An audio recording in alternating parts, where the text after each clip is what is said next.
Yo, babes, why me I call you so much time and me nah get you? Sorry me lick you again yesterday. Yo, me know me mess up, but I can't wear them something there road and I expect me to react. I know me jealous and fool and easy to lose my temper, but call me back here. Still nah get tired. Hey, girl, think me have to call your phone? You know who you deal with? You think I want to lick me again next time? Eh? It doesn't have to be this way. You can leave an abusive relationship. Just call 876-553-0372. We will help you.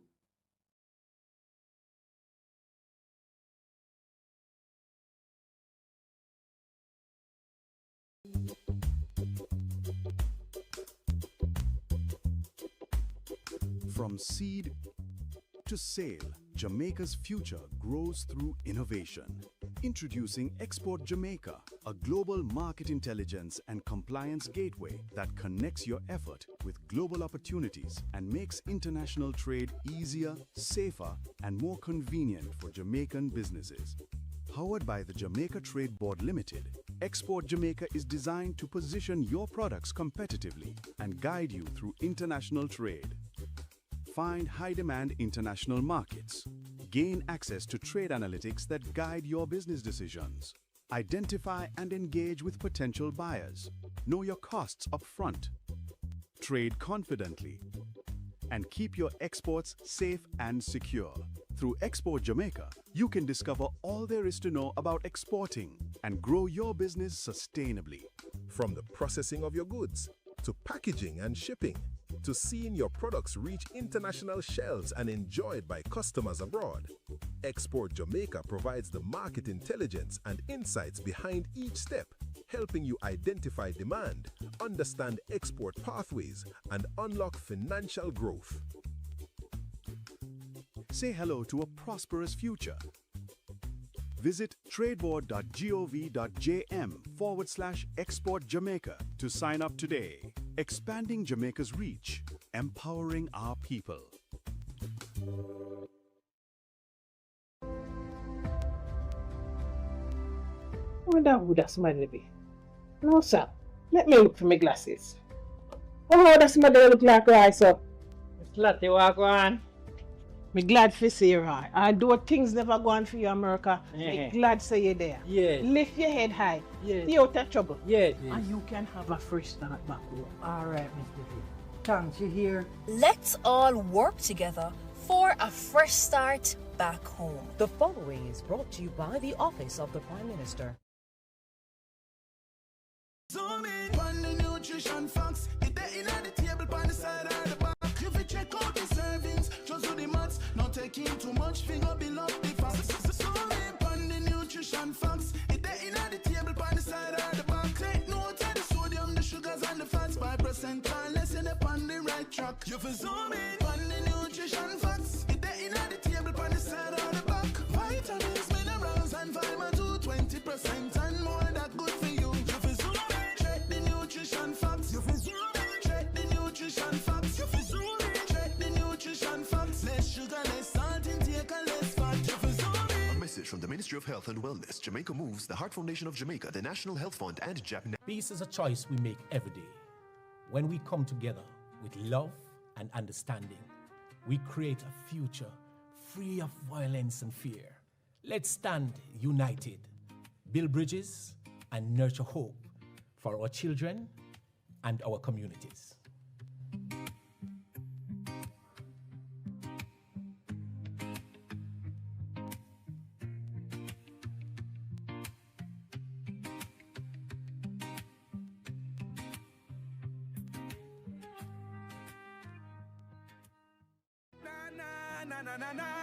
We want a peace for Jamaica.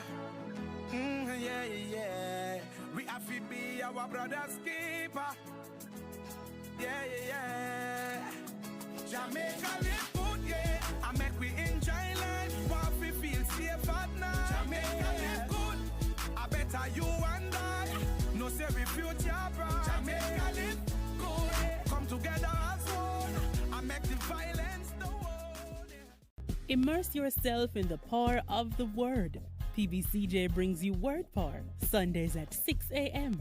Tune in and be blessed.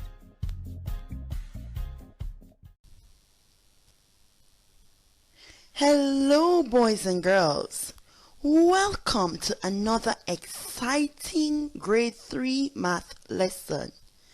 I am Sandrine Douglas, and today, while we have fun at Zoya's birthday party, we will be learning about fractions.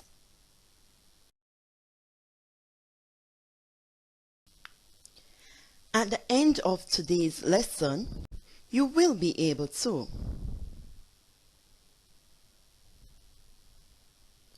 name one or more parts of the same object using halves through tenths, as well as identify numerator and denominator of a fraction and tell what each shows using parts of an object, shape, or grid.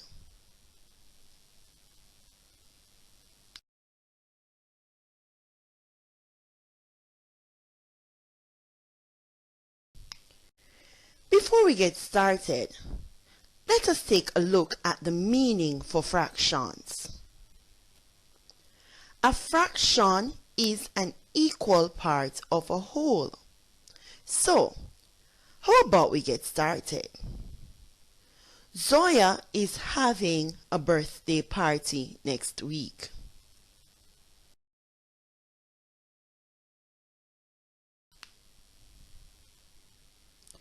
Her mom told her she can have 10 people at the most at her party.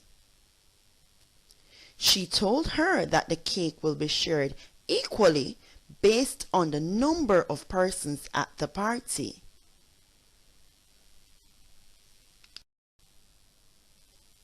So, Zoya starts thinking, what if there are only 2 of us at the party?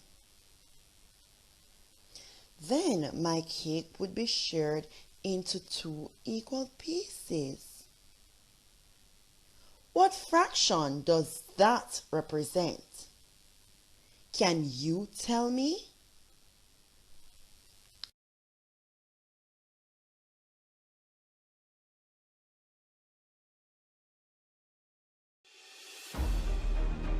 Join the conversation focusing on Jamaica's development.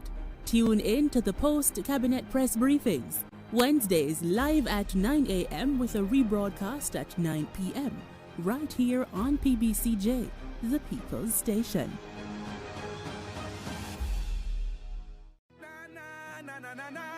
We want a piece for Jamaica.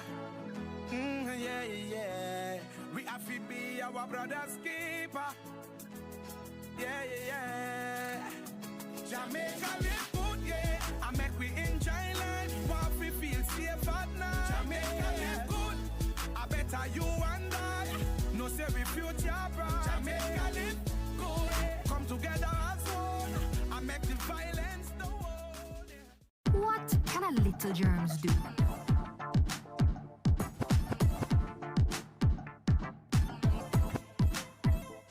Pink eye running belly even flu. Germs can make them happen to you.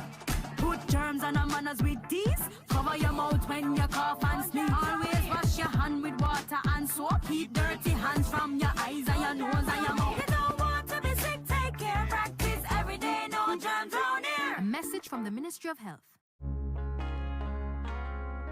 La da da da da da da da da do.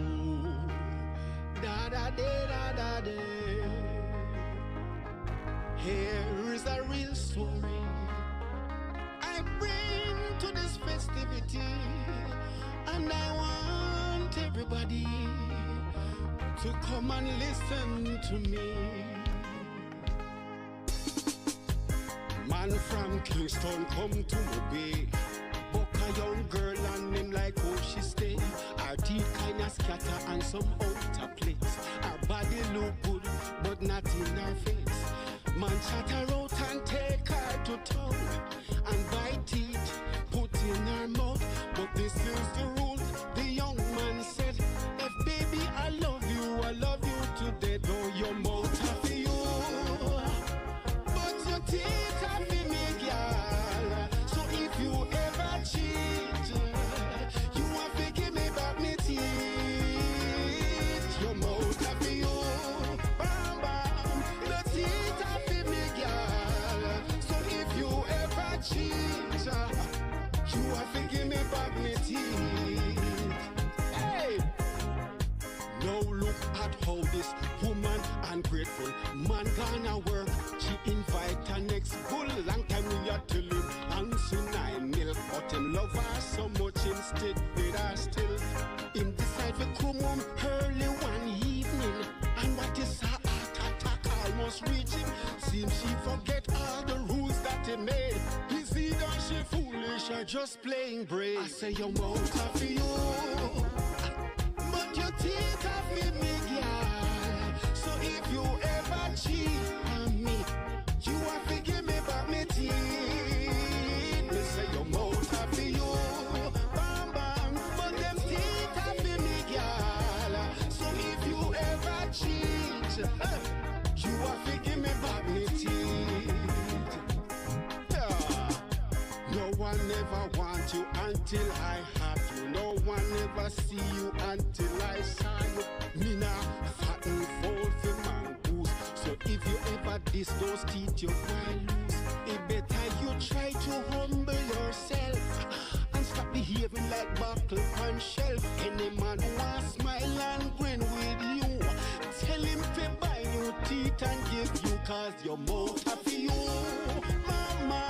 Them teeth are for me, girl. So if you ever cheat, you better give me back me teeth. Me say your mouth are for you, bam bam. Those teeth are for me, girl. So if you ever cheat, you better give me back me teeth. Your mouth are for you, mama. Them teeth are for me, girl.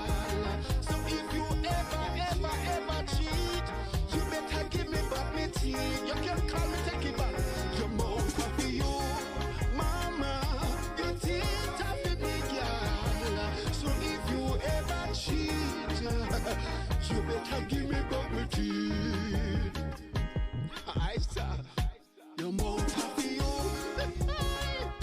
Put them teeth up in me, girl. If you ever cheat, you better give me back me teeth. Lord, I mean it. Your mouth up for you, bam bam. Them teeth up in me, girl. So if you ever cheat, you better give me back me teeth. The following is brought to you by the Office of the Prime Minister. To fight crime and violence in your country, your government has invested over 9.7 billion into national security systems. This includes the construction and renovation of dozens of police stations, the acquisition of critical security equipment such as patrol vessels and police vehicles, the recruitment and training of more police officers, and the build-out of the Jamaica Defence Force. Your government is investing in your safety. We are building Jamaica. The proceeding was brought to you by the Office of the Prime Minister. Me, I go show them my way of justice. I'm abused. I need legal advice. I don't deserve this. The truth of the matter is, justice there for all of we. The Ministry of Justice has trained more than 5,600 persons in restorative justice practices. More than 200,000 victims have been supported by the victim services. Legal aid has reached thousands island-wide. Make we talk it out, not fight it out. Call 888 Justice today. Na, na, na, na. We want a peace for Jamaica. Yeah, yeah. We have to be our brother's keeper. Yeah, yeah.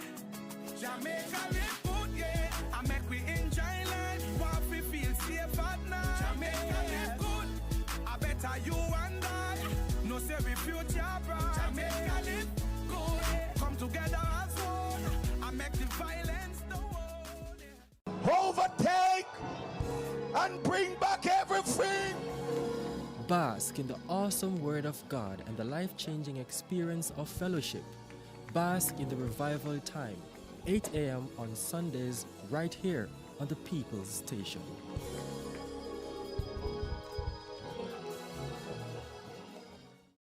The following is brought to you by the Office of the Prime Minister. Your government is empowering you through education, training, and development. That is why we have removed all fees for every Jamaican accessing training through the Heart NSTA Trust. So, whatever you desire training in, food and hospitality, beauty and cosmetology, housekeeping and hotel management, welding, carpentry, masonry, or any of the dozens of programs Heart offers, you can enroll completely free and change your life.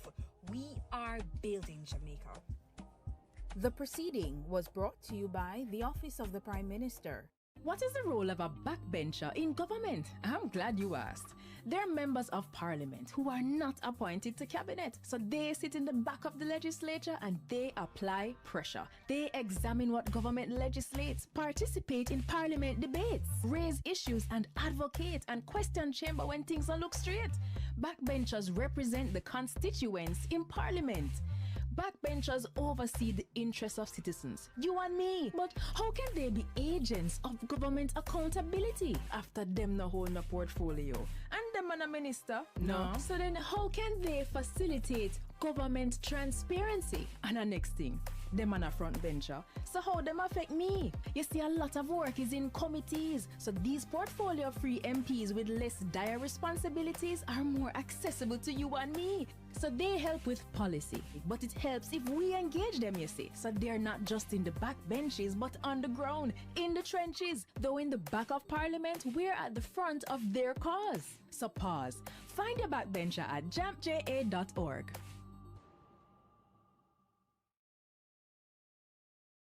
Dengue is ordinarily a mild disease. Persons may get a fever, headache, joint and muscle pains. The illness is often resolved through rest and adequate hydration along with paracetamol to treat the accompanying fever.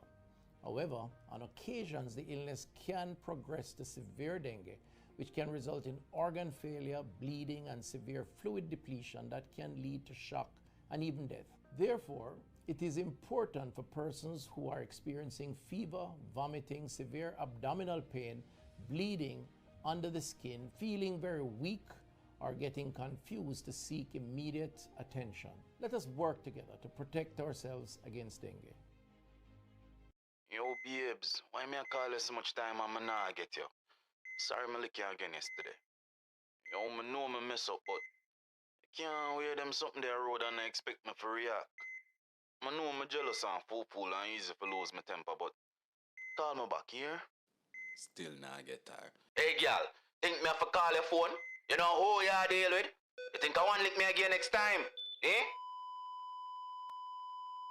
It doesn't have to be this way. You can leave an abusive relationship. Just call 876-553-0372. We will help you.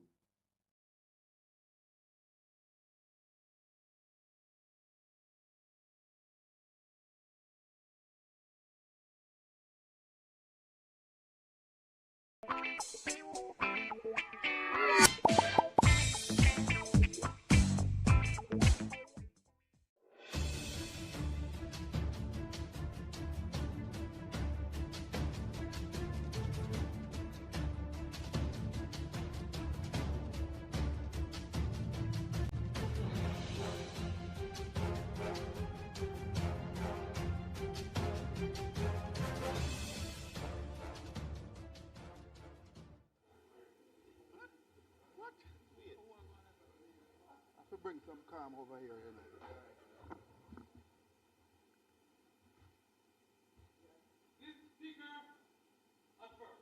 Almighty God, by whom alone kings reign and princes decree justice, and from whom alone cometh all counsel, wisdom, and understanding, we thine unworthy servants here gathered together, in thy name do most humbly beseech thee, to send down thy heavenly wisdom, from above to direct and to guide us in all our consultation.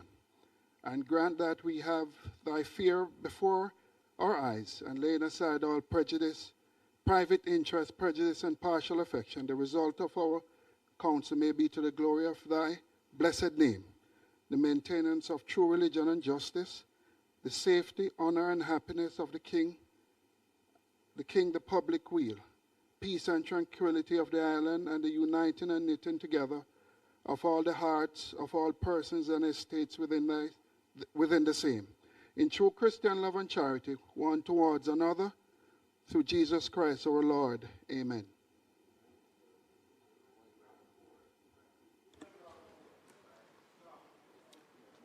I don't have my glasses. Huh? I could bring some cameras.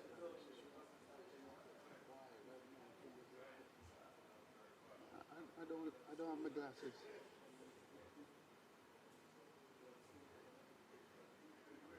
You may be seated. This honorable house now resumed its sitting.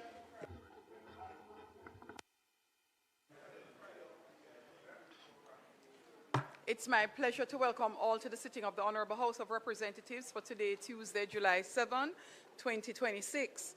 We have a number of items on the agenda today, and it is my hope that today's proceedings will be conducted in a cordial and productive manner, and that the standards of this House will be maintained at all times. Today we are joined by students from the Sharp Teachers College, and I'm sure it's Sam Sharp if it's Montego Bay, 20 students and their lecturers who are here with us in the gallery. I am also pleased to welcome those who are joining us online via the various social media platforms, PBCJ Live, as well as other guests who are here with us in the gallery. Call of the roll.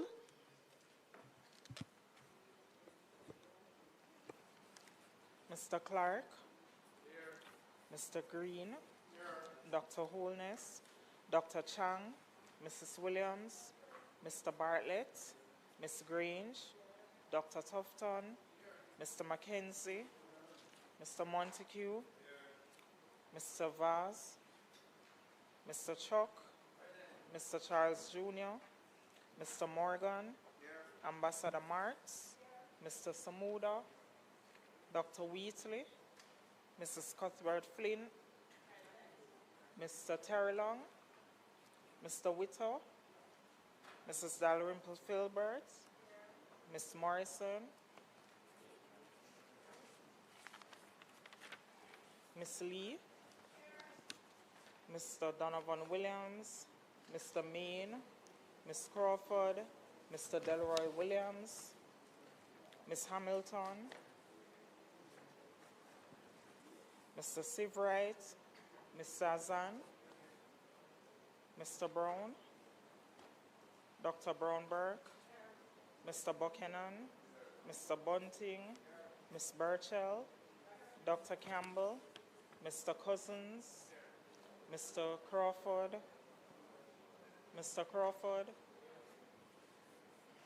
Dr. Dawes, Mr. Goulding, Mr. Gordon, Mr. Hales, Mr. Hines, Mr. Hilton, Mr. Jackson, Ms. Jess, Mrs. Malahoo Fort, Mrs. Miller Bennett, Mr. Morris, Mrs. Nita Garvey, Mr. Newell,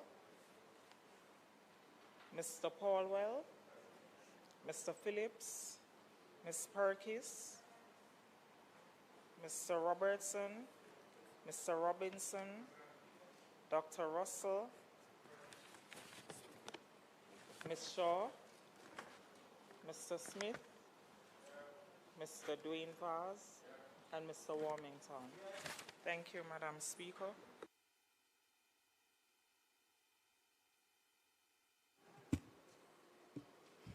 House Leader.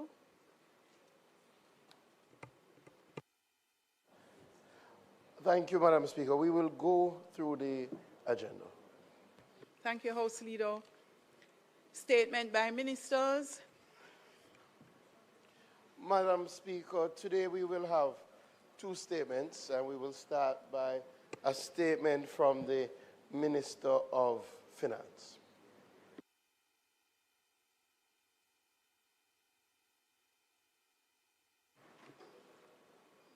Just waiting on the orderly minister.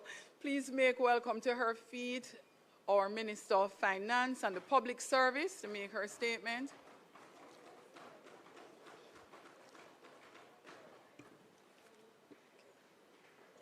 Thank you, Madam Speaker. Madam Speaker, during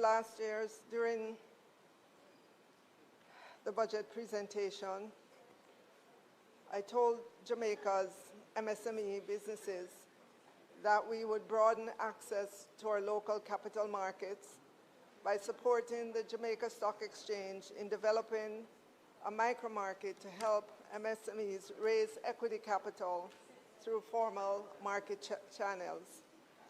Madam Speaker, by creating a structured, accessible platform tailored to the needs of smaller businesses, the government and the JSE are taking decisive steps towards the continued deepening financial inclusion and stimulating of economic growth from the ground up. Madam Speaker, it was with great pleasure that I announced the actual launch of the micro-market on June 23, 2026. That moment reflected months of careful planning, technical development, and collaboration between the Jamaica Stock Exchange and its partners. The platform has been designed with the specific financial realities of micro and small businesses in mind. By adding the micro-market to the existing ecosystem, it will allow micro and small enterprises to raise equity capital in the range of $50 million to $100 million, providing meaningful funding that can support business expansion, working capital needs, technology upgrades, and job creation. An initial group of 25 entities that have successfully graduated from the JBDC's Accelerator program has been identified as primary candidates. These businesses have already demonstrated a level of operational discipline and growth readiness. This wide-ranging collaboration will ensure that the pipeline of prospective issuers is diverse, geographically spread, and representative of the breadth of Jamaica's MSME sector. Madam Speaker, a critical component of the program's long-term success is the establishment of a stock market sandbox. This is a simulated market environment designed to prepare businesses for the realities of operating as a publicly listed entity. The sandbox will expose prospective issuers to the reporting obligations, corporate governance standards, and regulatory expectations they will face once they are listed. The sandbox will provide a low-risk setting that allows potential listed companies to learn, to adapt, and to build capacity before entering the live market. Madam Speaker, this innovation is expected to significantly improve the quality and readiness of businesses entering the micro-market, reduce compliance failures post-listing, and create a sustained, well-prepared issuer development pipeline for years to come. Madam Speaker, the Jamaica Stock Exchange micro-market represents a transformative opportunity for Jamaica's micro and small enterprise sector. By lowering barriers to capital, equipping businesses with the tools and knowledge to participate in formal markets, and building a robust pipeline of market-ready issuers, This initiative positions Jamaica as a regional leader in MSME financial empowerment. It was a wonderful day when I announced that we were ready for our MSMEs. But, Madam Speaker, that side over there would not know anything about creating stock market opportunities. They only know about shutting down stock markets. Jamaicans should never forget that it was the opposition that wanted to do away with the junior market. Yes, the same junior market that can now boast having listed 56 companies. Madam Speaker, the junior market raised tens of billions of Jamaican dollars in equity capital for these companies to finance expansion in manufacturing, retail, distribution, technology, entertainment, and logistics. Since 2009, we've seen the valuation of the junior market go from $785 million at inception to $148.5 billion at its heights. Madam Speaker, the junior market has encouraged stronger corporate governance among MSMEs, increased public participation in investing through successful initial public offerings, and helped create thousands of jobs. In April 2009, when the junior market was launched, unemployment was 11.4%. Unemployment, Madam Speaker, the numbers that were released on March 31, 2026 was 3.6%. Jamaica has seen one of the strongest labor market improvements in the country's modern history. We went to record low unemployment of 3.3% in October of 2025. What does all this mean, Madam Speaker? It means there are more persons employed. And these are not just figures. These are real persons with families, with children to send to school, parents and grandparents, or aunts and uncles to help care for. Madam Speaker, the greatest legacy of these equity markets built by this government, the greatest legacy is that it has democratized wealth creation in Jamaica, enabling thousands of ordinary Jamaicans to become shareholders in companies that were once privately owned, while giving growing businesses access to the long-term capital needed to scale. I want to thank the Jamaica Stock Exchange and the Financial Services Company for their efforts, the Financial Services Commission, for their efforts in launching the junior market and now the micro market. Capital raise size would be for the micro market entities. They'll be allowed to raise capital from $50 million to a maximum total of $100 million. In terms of public participation requirement, at least 20% public shareholding with at least 50 new shareholders, including the sponsor. Provisions will be made to allow the listing of micro-entities who are associated with junior and main market companies as a necessary provision to promote the role of sponsors in building stronger supply chains and facilitating wider participation in the formal economy by MSMEs. Madam Speaker, micro-market entities will be required to have an audit committee.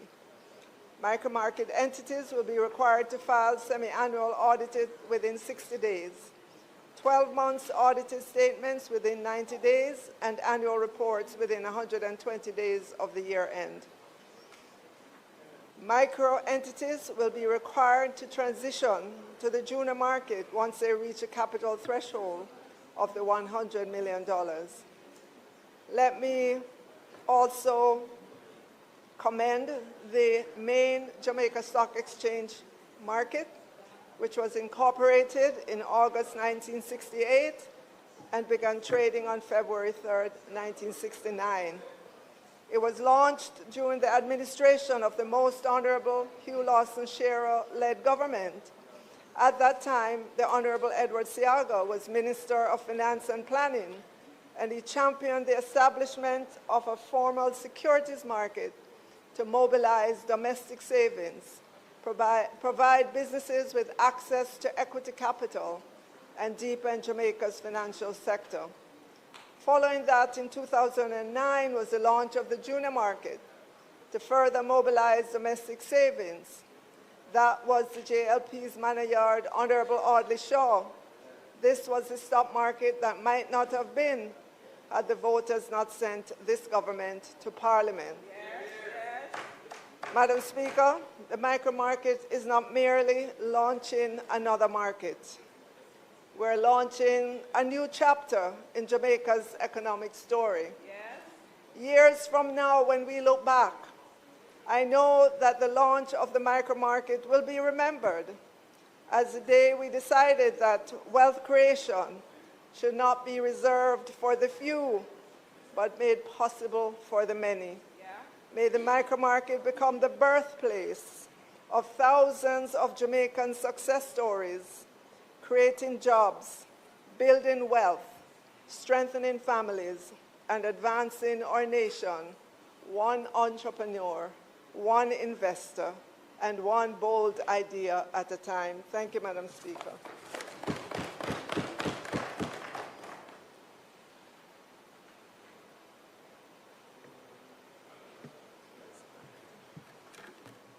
Responding is the member from St. Andrew Southeast. Madam Speaker, we are on record when this idea came up as supporting the launch of a micro stock exchange. And so we have no issue and actually support this development because we believe access to capital is the greatest inhibitor of growth, particularly for micro enterprises. But there's a lot more the government needs to do if it intends to catalyze and achieve growth in the MSME sector. And for those MSMEs, and I put emphasis on the M and the S, access to capital remains the challenge. Now, when we look at the programs that are offered by the government of Jamaica, primarily through the Development Bank of Jamaica, it is still too difficult for MSMEs to access these programs, which give them the technical assistance, for example, to put their financial statements together, their balance sheets, etc., which would be prerequisites for them, for example, to be on a micro stock exchange. We have technical assistance programs that require MSMEs answering 138 questions to qualify for a grant. So we need to simplify the process, and we need to be in a position where we don't come back to this house and have DBJ funds unspent because the MSMEs cannot access the money. So we need to fix that. After 7 years, the government has finally taken some steps to implement the set-aside that was promised in the budget for procurement for MSMEs. Grand announcement 7 years ago. I'm seeing some steps now. But I'd like the minister to give us a specific timetable as to when it will be implemented. Because again, the success of these MSMEs will depend on their ability to access government-issued contracts. The government is the largest player in the market. We all agree that there should be a set-aside, but without the steps taken to implement this, again, our MSMEs will languish. So, Madam Speaker, again, we don't have any issue with what is being implemented, and we have been on record as saying we support a micro stock exchange. But I'm calling on the government to do more within the power of the government on the issue of technical assistance and funding for the MSMEs and ensuring that the set-aside for procurement is implemented in a timely fashion. Thank you. Thank you, Member. Are there any questions? Member from St. Andrew Southern. Minister, I'm asking how will micro enterprises be characterized or categorized for the purposes of this arrangement? Because in different areas of the economy and the law, there are categorizations of small, medium, and micro. And I'm wondering, given the amounts that you're saying should be raised by micro and small, how would micro enterprises be categorized for this purpose? The other question I have relates to the stock market generally. The Jamaican stock market has been in the doldrums for at least 5 years. And we're coming from the last full year of the Portia Simpson Miller administration, where Jamaica had the best stock market performance in the world. And that was an outstanding achievement. And now we've seen years of anemic performance for the stock market. And I'm wondering what the government plans to do to reinvigorate interest in the equity market, given the long period in which the Jamaican equities market has been languishing with poor performance and limited investor interest. Those are my two questions. Are there any other questions? Manchester Central, are there any other? Manchester South, Manchester Southern, sorry. Are there any others? So just a reminder, when the minister is asked to respond, that's the end of questions. Member from Manchester Southern, Minister, after Yes. which you will respond. Thank you, Mr. Speaker. Madam Speaker. Minister, you point out to the fact that in this initiative, at least in the first instance, will potentially benefit 25 companies already identified to a maximum of 100 million each. So that's about 2.5 billion in capital potentially at the top end to be raised. But there are many times more than that amount now already raised by small and medium and large entrepreneurs in Jamaica, or I wouldn't say large, small and medium entrepreneurs that's invested in the short-term rental market, which you announced a tax on 3 months ago, and still there is no clarity on how it will be implemented, although there is only 9 months remaining.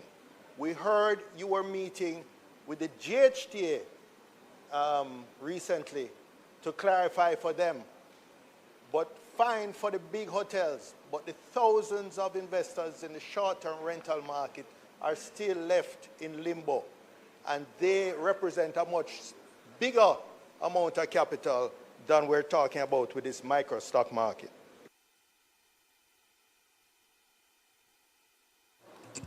Minister. Thank you, Madam Speaker. I'll take the first question from the member from St. Andrew Southeast in terms of the steps to implement the set-aside procurement. We've just begun that process, member. The first thing to be done is for the entities to identify themselves. They have to come forward. They have to register so that we know who they are in order to get them set up on the procurement system. And that work is on in earnest. We started out in Montego Bay this week in terms of helping the firms to register. We will be going around the island helping companies to get on to the electronic platform. We'll also ensure that within each ministry, we properly bring the procuring officers up to speed, make them become knowledgeable, because we are serious about this set-aside. We're going to ensure that they have the tools, that they have no excuse, They can't say, we don't know who these companies are, or they're not properly identified, because that will be done for them through the procurement system that we have. And so, yes, will it start happening tomorrow? Maybe not tomorrow, but as we go around the island with these workshops, we will begin to see the SMEs register on the system, and alongside training the procuring officers internally, we'll begin to see a scaling up of this across the ministries.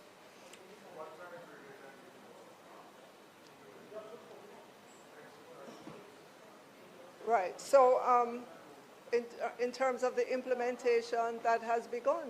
Companies are registering. We're having companies put their information on the system. So if you're asking when will it be in full bloom, I would expect that in the next 6 to 8 months it should be in full bloom, because the companies are excited about this opportunity that's presented for them. In terms of the other question, how will the companies be, speaking to the micro market, how will companies be categorized for this? First of all, the first criteria would be their capital raising threshold and their operational maturity. Again, we want companies that will be successful once they go on the market.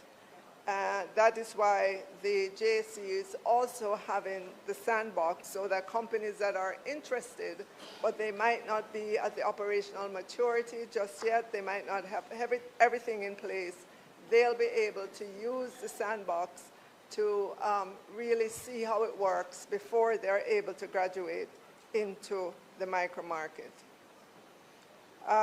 There's another question about no clarity.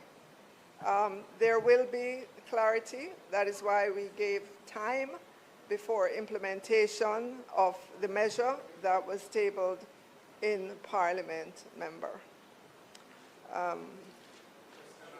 On the stock market.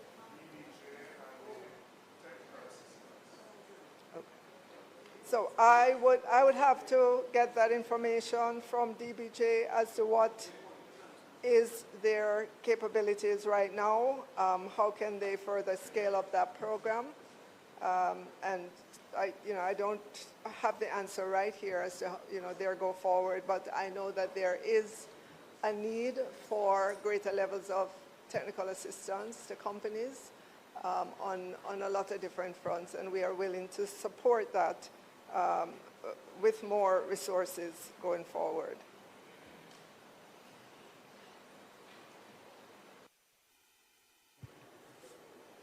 House Leader.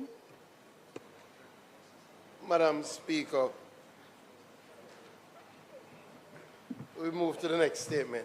That Members, as we await the orderly, please make welcome to his feet for statement by Minister or House Leader and Minister of Agriculture, Fisheries and Mining.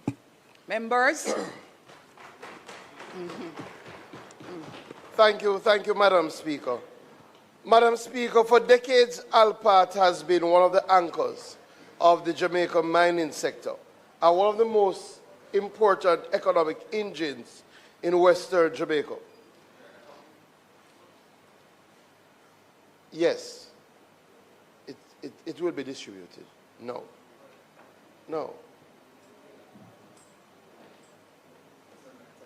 Yeah, I said in the soft copy. Apologies, Madam Speaker, the copy should have been sent. Let me just, yeah.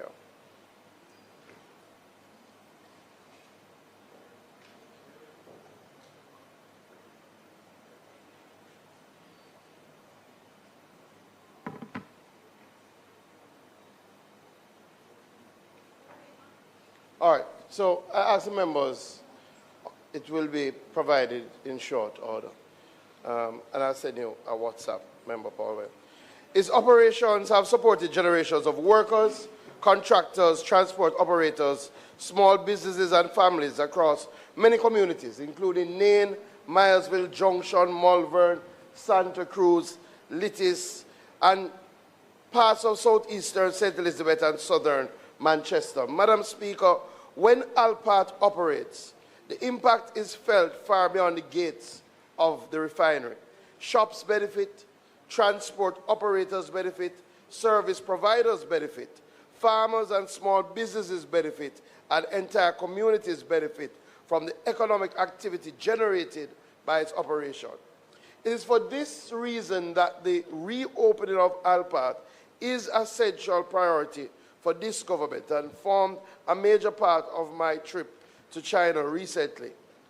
Madam Speaker, as members of this Honourable House will recall, Jikwon Iron and Steel Company, more commonly known as JISCO, acquired Alpat in 2017 and restarted operations after several years of closure. During that period, JISCO invested approximately US $360 million into the operation and created employment for approximately 1,000 Jamaicans, including direct employees and contractors, bringing renewed economic activity to the communities across that region. However, in 2019, operations were suspended. The impact of the suspension was significant, particularly for the workers, families, and businesses that had come to depend on the refinery. The suspension was further complicated by the COVID-19 pandemic, changing global market conditions, and wider challenges facing the alumina industry. Madam Speaker, over the last 5 years, JISCO has undertaken a comprehensive feasibility process to determine the most viable pathway to return Alpat to full operation.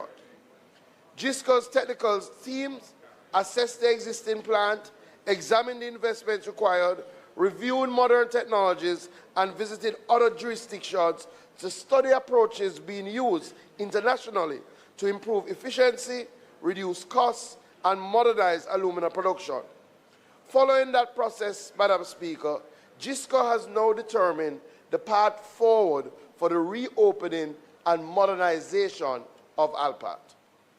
Madam Speaker, as part of this process, our engagement in China was focused on direct discussions with the key decision makers responsible for the future of Alpat. The delegation met with the leadership of JISCO to review the redevelopment plans, examine the remaining requirements for implementation, and discuss the steps necessary to return the refinery to productive operation. Madam Speaker, I had the opportunity to tour JISCO's industrial operations, including their aluminum refinery and steel smelting facilities. These visits provided first-hand insight into the scale of JISCO's operations, the technology being utilized, and the approach being taken to modern industrial production. Importantly, I was able to meet members with the board of directors of the JISCO Group, including the chairman of the group. And in those discussions, JISCO reaffirmed that Alpat remains a strategic investment opportunity and forms an important part of the company's wider international growth and recapitalization strategy.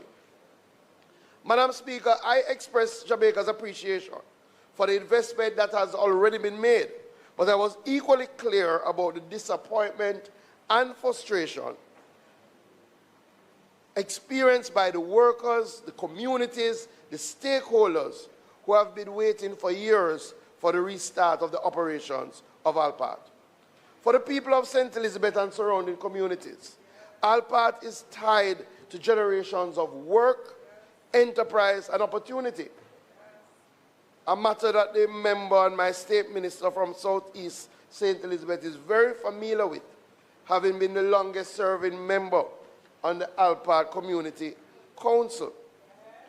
It has supported families, sustained businesses, and contributed to the economic life of those communities. Madam Speaker, as a part of the process, we also directly engage with the governor of the Gansu province and his team. It is important to understand, Madam Speaker, that GISCO is a state-owned enterprise, which is owned by the Gansu province, which means the provincial government plays a critical role in major decisions regarding investment, expansion, and long-term strategic direction. Therefore, being able to engage them directly was critical in relation to our discussions regarding ALPAT. During our discussions with the governor, we reinforced the importance of ALPAT reopening. We emphasized the need for continued support to move the modernization program forward, and we also spoke about deeper relations in relation to Jamaica. I'm pleased to report, members, that the governor gave assurances that efforts will be made to facilitate the timely reopening of ALPAT and encourage GISCO to move expeditiously towards restarting operations, recognizing the importance of the project to Jamaica's economic development and the continued partnership between Jamaica and the Gansu province.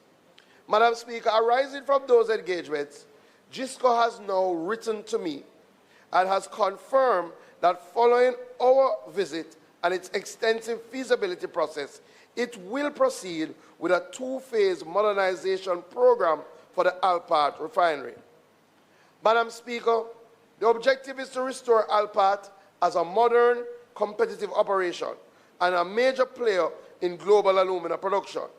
GISCO's redevelopment plan is designed to return the refinery to a production capacity of approximately 2 million tons of alumina annually, implemented in two phases, with phase 1 targeting 1 million tons per year and phase 2 adding a further 1 million tons. Phase 1 represents an investment of approximately US $490 million and will focus on returning the facility to operation using newer, cleaner, and more efficient technologies. This investment will include the modernization of major operational systems, the upgrading of the plant infrastructure, the redevelopment of power generation facilities, the implementation of dry stacking technology for residue management, and the rehabilitation of the critical rail and port infrastructure. The company has committed to making every effort to satisfy the necessary preconditions to allow construction activities to commence before the end of this year, with the objective of an official launch before June 2027. The project in phase 1 will take 20 months to completion. Madam Speaker, the global alumina industry has changed, and the future of ALPAT requires an operation that's more efficient, sustainable, and positioned to compete internationally. That is why in the modernization plan, it includes the introduction of advanced technologies and a 5-megawatt photovoltaic and energy storage hybrid system, positioning ALPAT as a green, low-carbon demonstration project. The plan in phase 1 also includes the rehabilitation of the hurricane-damaged Port Kaiser, recognizing that the success of the refinery depends on strengthening both the plant and the critical infrastructure required to support efficient operations. Madam Speaker, the good news is work has already begun in key areas. GISCO has invested approximately US $8 million in new rehabilitation equipment, including 2 large D11 bulldozers, which arrived at Kingston on the 30th of May and have now been commissioned. The State Minister was at the commissioning, and they are now out in the field leading the reclamation of mined-out lands, which has been a long-standing challenge that they are now working on.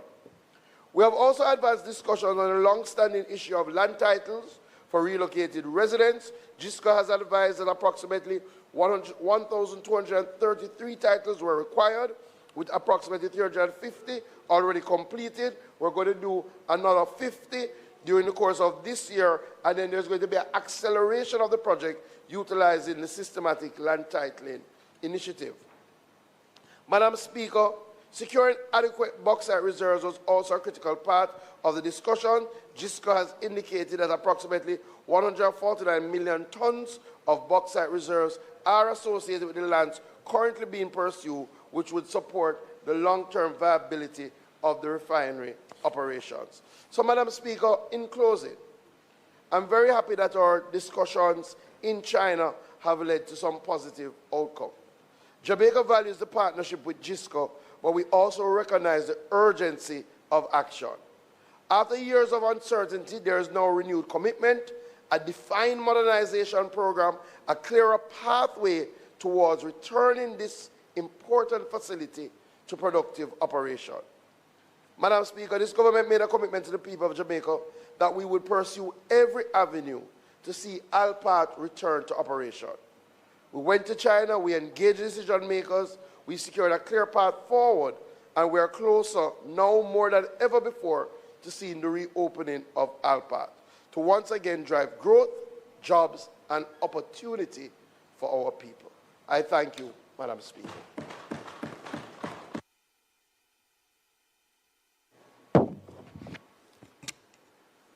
Thank you, Minister. The member from Manchester Northwest will respond. Thank you, Madam Speaker. And let me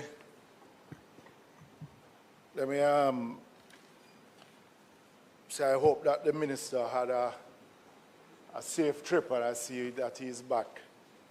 But, Madam Speaker, we have been hearing these timelines for a number of years now. In the Minister's own presentation, statement to the House, it is over 5 years now that the plant has been closed. And we have heard missed announcement dates over and over again. And I just want to know what will make it different this time.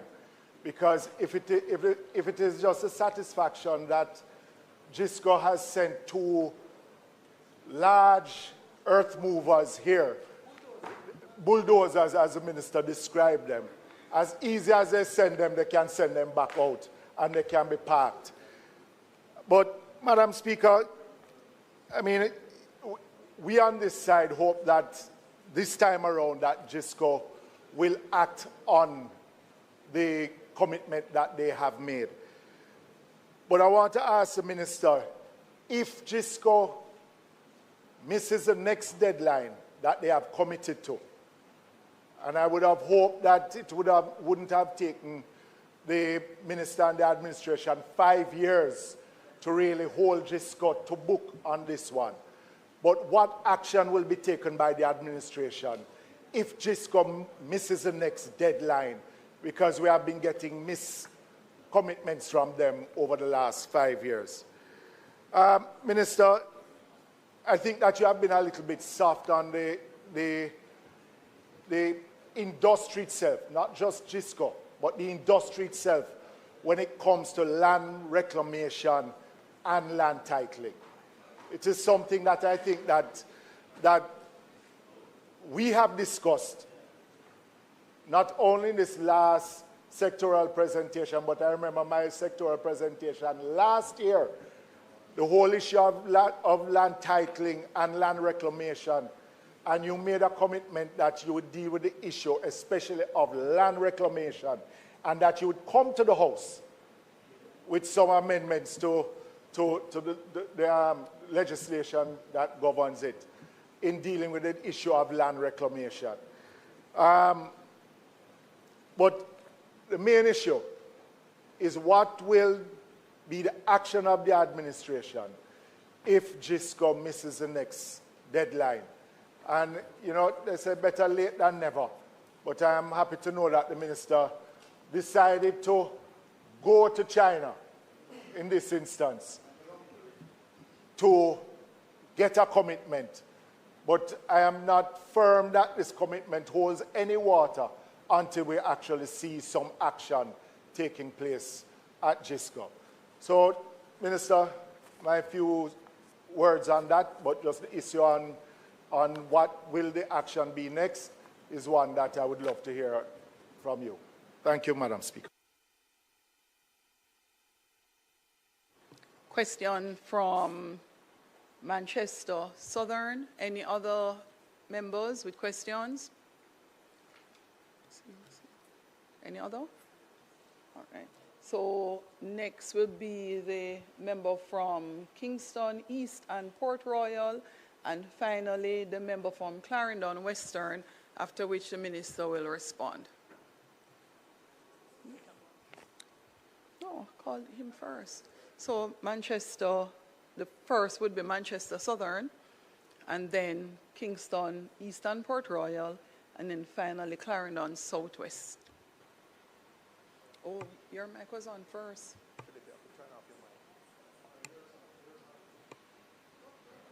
No need to turn it off. Thank you. Or you can. Thank you for this update, Keep it Minister.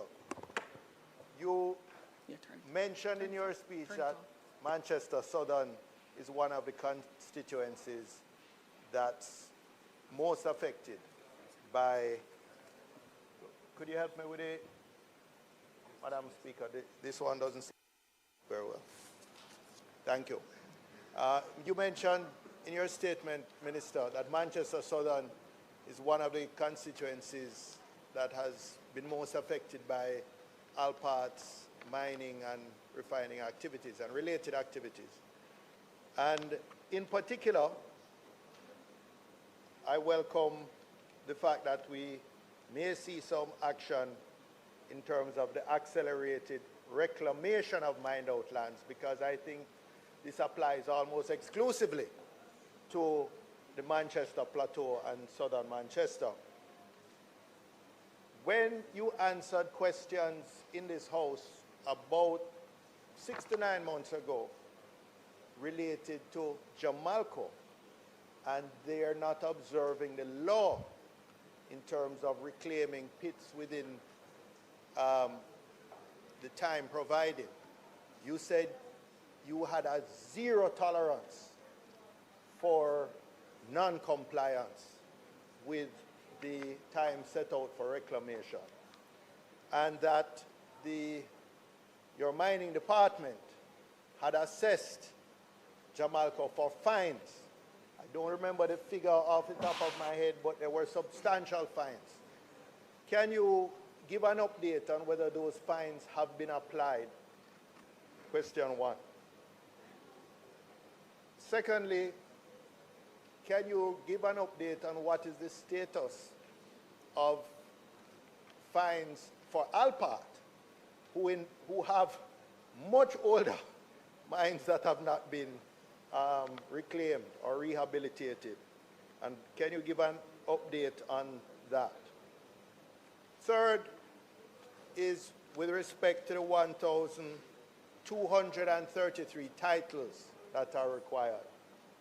Again, Minister, you would understand that perhaps the lion's share of those titles relate to residents of South Manchester. So could you give, and I don't necessarily, I'm not asking you for details here, but could you commit to send the Member of Parliament in writing the areas for which this 350 already completed titles relate to, and a schedule for the balance of the titles? And finally, Minister, this 149 million tons of additional bauxite reserves that are associated with lands being pursued, could you say if any of those lands are in southern Manchester? Thank you.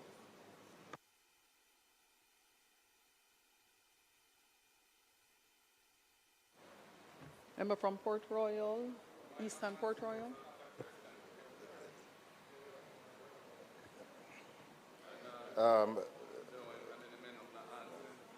Minister, I have a few questions. Firstly, are there any tax concessions granted to GISCO for the investment that they are committing to do, and if you could provide details on any such tax concession?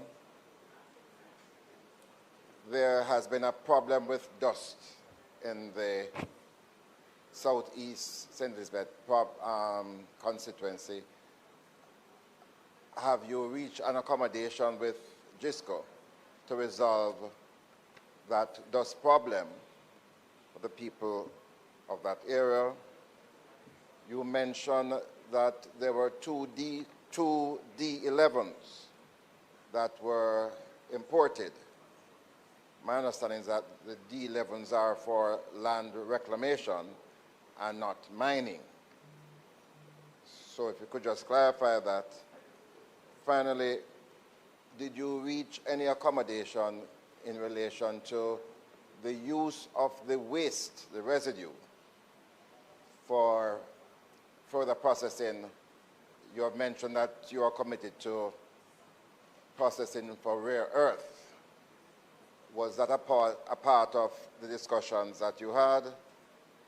And finally, in relation to the 149 million tons, could you say if additional mining lands have been allocated and if these are anywhere near the cockpit country? Minister, hold on. You have one other member before, and that's a member from Clarendon Southwest. Thank you, Madam Speaker. Minister, in respect of the outstanding titles, you mentioned some 350 delivered, total of 1,200 in total. The question, Minister, is why would you consider systematic registration as opposed to vesting orders? The vesting orders, as we know, is provided for under the Bauxite Alumina Industry Special Provisions Act, and it is deliberately in place to fast-track delivery of titles.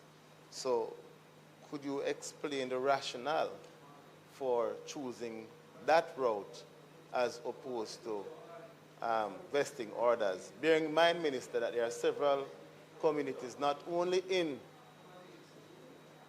Manchester, but also in Clarendon, that have been resettled and have thousands of outstanding titles on top of these outstanding titles. Thank you, Madam Speaker. Thank you. Minister. Thank you. Thank you very much, Madam Speaker. Thank you, members.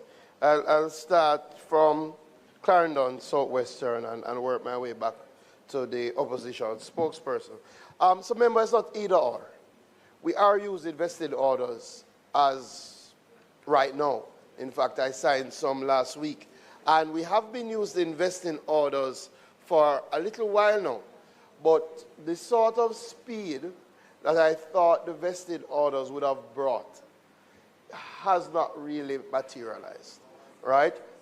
Because there are still some challenges. So we've met with the companies, and we would only use systematic where it would speed it up, right? Clearly, systematic does allow us to sometimes cover a larger area, right? And because the boundaries are already well defined in these areas, the thinking is that it may allow us to move faster on a larger scale.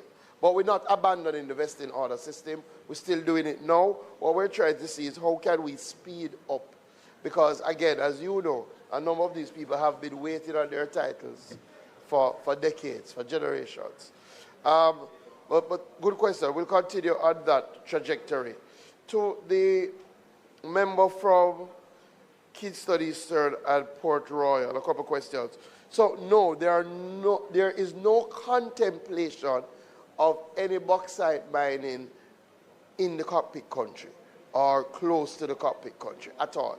And as of this moment, no new lands have been ascribed or allocated to Alpat, right? They have identified areas in Manchester, and not in Manchester Southern, in more Manchester Northern. They have identified areas that they may be interested in that are proximal to where they already operate, right? Some of those areas, however, are already under mining leases, right? So they would have to go through a process if they are to take those lands. But as it is now, there's no new allocation, and definitely the cockpit country will not be contemplated at all. We had no discussions regarding rare earths or the use of waste. However, as you are aware, there is a local company that does have an exploratory license in relation to rare earths across a number of the waste spots, including Alpat's waste spot. And that company has been in discussion with the various companies like Alpat, like Jabalco, and the ministry in relation to rare earths and rare earths development. The bulldozers are for land reclamation, and it's in keeping with what the member from South Manchester indicated. We have instituted a zero tolerance approach. Now, the zero tolerance approach, as I said, is zero tolerance from where I've started, right? Because it would be very difficult. A number of the companies would have entered into arrangements, would have gotten concessions in the past from various ministers. So what I have said to the companies, and literally the Commissioner of Mines wrote to them to draw a line in the sand, to say, as of all your pits must be completed within the time frame prescribed, right? I will, however, and I'm coming into your question, so let me just finish. In relation to the dust, a year and a half ago, GISCO implemented a system that has almost practically fixed the dust issue, right? To be honest, we have gone through now 2 dry spells with no complaints. And I had to commend them when I went there. I had commended the local team. They brought in some covering. So if you go into the Marsville area now, what used to be the waste pond is now covered with almost like a green shade cloth that acts as holding down the dust, right? We've been through 2 droughts. We're hoping it continues to hold. I have said to them, it appears because of wind, you have to keep replenishing the covering, but so far we haven't had any challenge. So that's a plus. GISCO was, there were concessions that were granted to GISCO upon the investment, right? A number of those concessions, they were not able to utilize because it had stopped, right? So at the time period when they stopped the operations, they basically had a 5-year concession. I can't tell you the details, but I can provide that information, right? And clearly, it is intended that, considering that they did not utilize that they would be able to utilize that in getting the plant back up and running. And that's important. In relation to South Manchester, so definitely I will send the details in writing regarding the titles, right? I would send the 350 that have already been given out, and also what's the sort of schedule, right? One of the things that we discussed with GISCO is to ensure that funds are allocated for this, so that as they move through the rebuilding, they are accelerating the pace of getting the titles. Because I've said to them quite frankly, one, it's their responsibility, but also in relation to goodwill, it would go a far way in the operations of the company. So I will provide that. I wouldn't have the information in relation to the fines, but I will check, right? I know some letters were sent out after drawing the line in the sand, and I will see how that went. But definitely in relation to Manchester Southern, I think you have seen that reclamation has started. Yes, there was a, well, you know, long-standing, and those bulldozers are going to speed up the pace in Manchester Southern. And clearly, as I mentioned, not only on some of the challenges, but once we get Alpha back up and running, Manchester Southern would be a big beneficiary. It used to provide a lot of the workers for the plant, and I know that has really taken a toll, quite frankly, on the communities in the area. The opposition spokesperson, it's a very good question, and it is true that there have been time frames in the past, right? We had a very, no, and I do the last year one, we had a very frank discussion with GISCO. And let me start with the most recent time frame. The most recent time frame is that they had indicated that they would start the reconstruction, rehabilitation phase late last year, December of 2026. They had said they were going to do three things.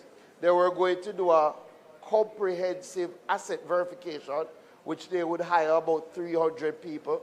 They were going to restart land reclamation because they had finished land reclamation. As if they were doing any land reclamation, and that they were going to start exploring again, because it's very important that they get back out there to see where the quality of bauxite in the areas, and they would start the phase reopening. In fairness to GISCO, they did 3 out of the 4, right? So they started the land reclamation, they hired about 300 people for the asset verification, right? And they started the exploration. And people will tell you, they saw people in and around their homes testing soil, etc., etc. They had come back to us in December and said, with the damage done to Port Kaiser from Hurricane Melissa, they needed to rescope the reopening. It was at that time I felt it was critical that we engage at the highest level. Because as you know, there is a bureaucratic process to get approval. So they have to go to the company and then they have to go to the governor. And that's why we met with the governor as well.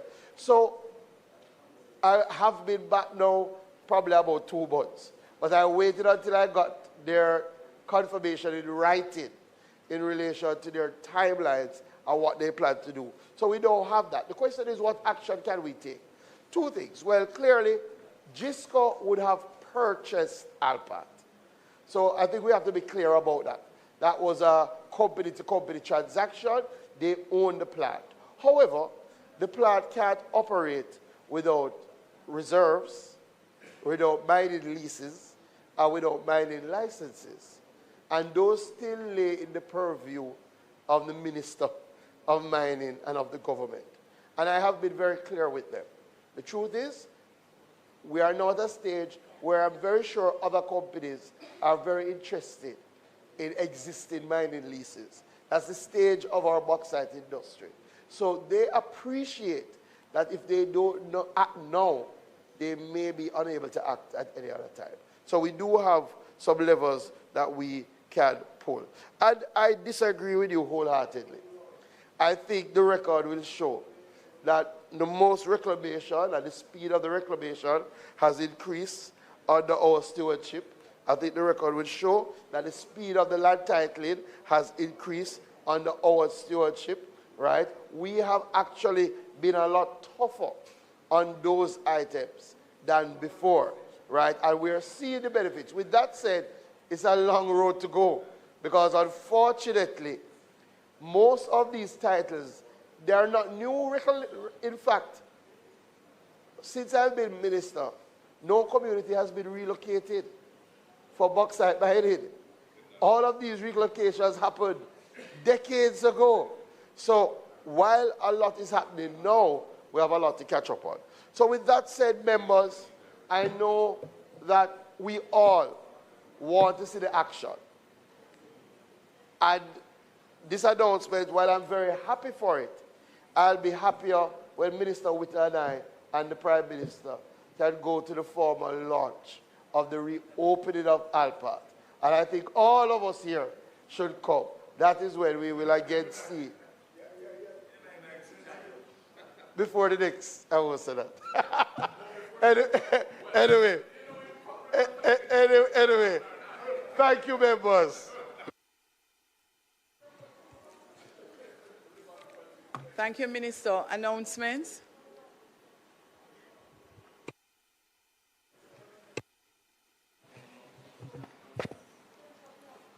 Laid on the table of the House are the following: Annual Report of the Casino Gaming Commission for the financial year 2022-2023 and its Ministry Paper numbered 44 of 2026, titled Casino Gaming Commission Annual Report for the year ended March 31, 2023. Annual Report of the Casino Gaming Commission for the financial year 2023-2024 and its related Ministry Paper numbered 45 of 2026, titled Casino Gaming Commission Annual Report for the year ended March 31, 2024. Annual report of the Integrity Commission for the financial year 2025-2026. The Insurance Amendment Regulations 2026 under the Insurance Act. The Pension Superannuation Funds and Retirement Schemes Investment Amendment Regulations 2026 and its resolution under the Pension Superannuation Funds and Retirement Schemes Act. Integrity Commission's investigation report into concerns that Ms. Janet Cunningham, a Chief Internal Auditor, formerly employed to the Cannabis Licensing Authority, failed to file her statutory declaration with the Commission for the year 2023 contrary to law and notice of its indicative rulings. Integrity Commission's investigation report into concerns that Ms. Octavia Ming Campbell, a procurement officer formerly employed to the Cannabis Licensing Authority, failed to file her statutory declaration with the Commission for the year 2023 contrary to law and notice of its indicative ruling. Auditor General's Department Certified Appropriation Accounts under Head 20011 Recurrent, Accountant General's Department for the year 2016-2017, Head 2000, Ministry of Finance and the Public Service for the year 2022-2023, Head 20000 Recurrent, Ministry of Finance and the Public Service 2022-2023, and finally Head 56000C, Capital for the Ministry of Science, Energy and Technology 2022-2023. Thank you, Madam Speaker. Thank you. Bills brought from the Senate, petitions, papers, reports from committees, notices of motions given orally. I'll start with the exemption motion. Okay, you may go ahead, Minister. Thank you, Madam Speaker. Madam Speaker, I beg to give notice that at the next meeting of the House, I'll move the following motion. The Pension Superannuation Funds and Retirement Schemes Investment Amendment Regulations 2026 Resolution, whereas Section 58(1) of the Pension Superannuation Funds and Retirement Schemes Act provides that the Financial Services Commission may, with the approval of the Minister, make regulations providing for such matters as may be necessary or expedient for the purposes of the Act and without prejudice to the generality of the foregoing. The regulations may contain provisions in relation to all or any of the following. A, registers to be kept for the purposes of the Act. B, provisions to be contained in a trust deed and plan rules or master trust deed. C, any other matter required by the Act to be prescribed. And whereas Section 58(2) of the Act provides that regulations made under Section 58(1) shall be subject to affirmative resolution. And whereas the Financial Service Commission, with approval of the Minister on the first day of July 2026, made the Pensions, Superannuation Funds and Retirement Schemes Investment Amendment Regulations 2026. And whereas it is desirable that the Pensions, Superannuation Funds and Retirement Schemes Investment Amendment Regulation 2026 be affirmed, now, therefore, be it resolved by this Honourable House as follows. This resolution may be cited as the Pensions, Superannuation Funds and Retirement Schemes Investment Amendment Regulations 2026 Resolution. 2, the Pensions, Superannuation Funds and Retirement Schemes Investment Amendment Regulations 2026, which were laid on the table of the House on the 7th day of July 2026, are affirmed. Thank you, Madam Speaker. Thank you, Minister. House Leader. Madam Speaker, I beg to give notice that at the next meeting of the House, I will move the following motion.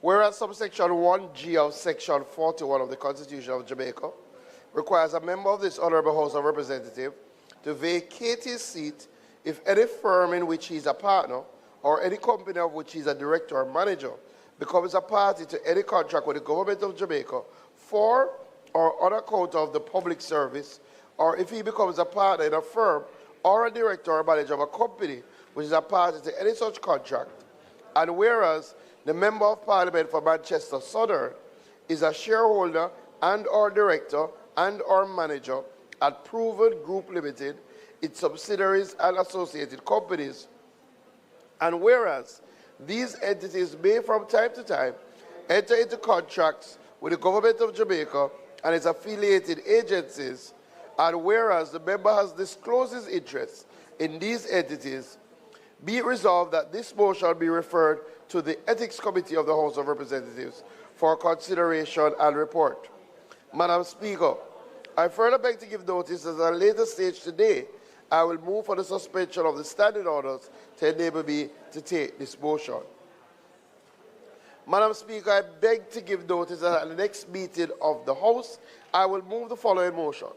Be resolved that the Insurance Amendment Regulations 2026, which were laid on the table of the House on the 7th day of July 2026, be referred to the Regulations Committee of the House for consideration and report. Madam Speaker, I further beg to give notice that at a later stage today, I will move for the suspension of the standing orders to enable me to take this motion. Madam Speaker, I beg to give notice that at the next meeting of the House, I will move the following motion. Be it resolved that with reference to the resolution approved by this Honourable House on October 21, 2025, appointing an internal and external affairs committee, that the name Zulika Jess be removed from the membership of the committee, and that the name Yvonne Shaw be substituted therefore. Madam Speaker, I further beg to give notice that at a later stage today, I will move for the suspension of the standing orders to enable me to take this motion. Thank you, House Leader.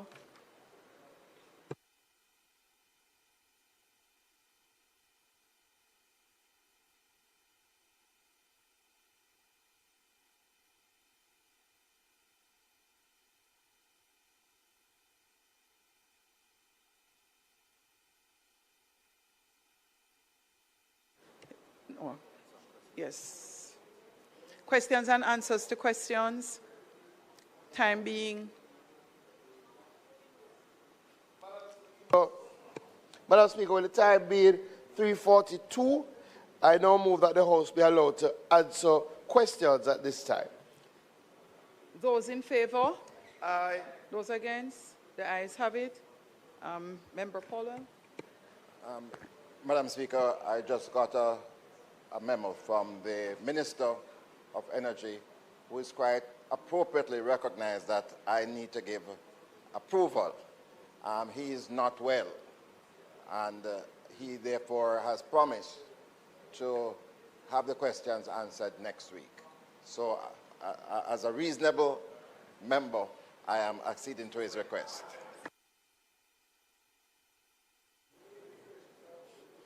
Motions that may be made at the commencement of public business requiring notice, motions relating to the sitting of the House, motions for leave to introduce bills, presentation of bills without leave of the House first obtained, public business. House Leader. Madam Speaker, firstly, let me join in welcoming the members of the Sam Sharp Teachers College, a wonderful educational institution. Have produced some excellent teachers. Excellent teachers. I see Member Malahoo Fort beaming with pride. Yes, very, very good institution. And I see Member Bartlett claiming them as his children, his students. But wonderful institution. I'm very happy that they're here and they would have been able to see some of the proceedings. We're not finished, but now we're in public business, which is normally the time that I would have to give my remarks. I will also just welcome Member Malahoo Fort back to the House. I know we have all shared our condolences, but it's really good to have her back. And we continue to pray for your strength in these difficult times. I know, but she moved so quickly. All right, in public business, Madam Speaker, we're going to take our motions. We have some motions that we just, when I'll allow the Minister of Finance to go first, then I'll take my you know, a motion in public business, or I'll take my motions then. And then we're going to conclude the debate on the Mediation Act. So I know the Minister of Justice opened the debate, and I'm very sure there are members who want to participate. So allow me first to take these motions in public business. So, Madam Speaker, I now ask for the suspension of the standing orders to enable me to take the motion, those of which I gave earlier, in relation to the Internal and External Affairs Committee and the substitution of members. Those in favor? Aye. Those against? The ayes have it. Madam Speaker, I ask that the motion be approved. Those in favor? Aye. Those against? The ayes have it. Madam Speaker, I now move for the suspension of the standing orders to enable me to take the notice in relation to the insurance amendment regulations being referred to the Regulations Committee. Those in favor? Aye. Those against? The ayes have it. Madam Speaker, I ask that the motion be approved. Those in favor? Aye. Those against? The ayes have it. Madam Speaker, finally, I move for the suspension of the standing orders to enable me to take the motion in relation to the referral to the Ethics Committee for the Member of Parliament for Manchester Southern, notice of which I gave earlier. Those in favor? Aye. Those against? The ayes have it. Madam Speaker, I now move that the motion, those of which I gave earlier, be approved. Those in favor? Aye. Those against? The ayes have it. Madam Speaker, we will now continue the debate around the Mediation Act. No, Minister would have opened already. Yes. So, Minister, we'll now continue. It will be a continuation. House Leader, do you have a listing of persons who have indicated they would like to contribute? I know on our side, Member Tufton, the Minister of Health, and Member Dalrymple Filbert plans to contribute to the debate. And Member Zulika Jess, the leader of the opposition, plans to contribute. So I don't know if Member Jess wants to start us off since the last presentation. Dr. Okay. Minister of Health?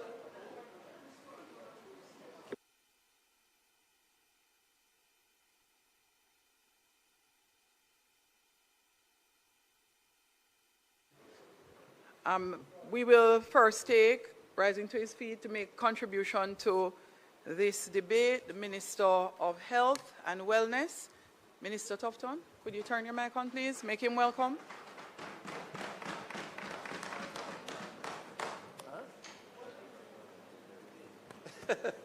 Thank you very much, Madam Speaker, colleagues. Madam Speaker, this bill,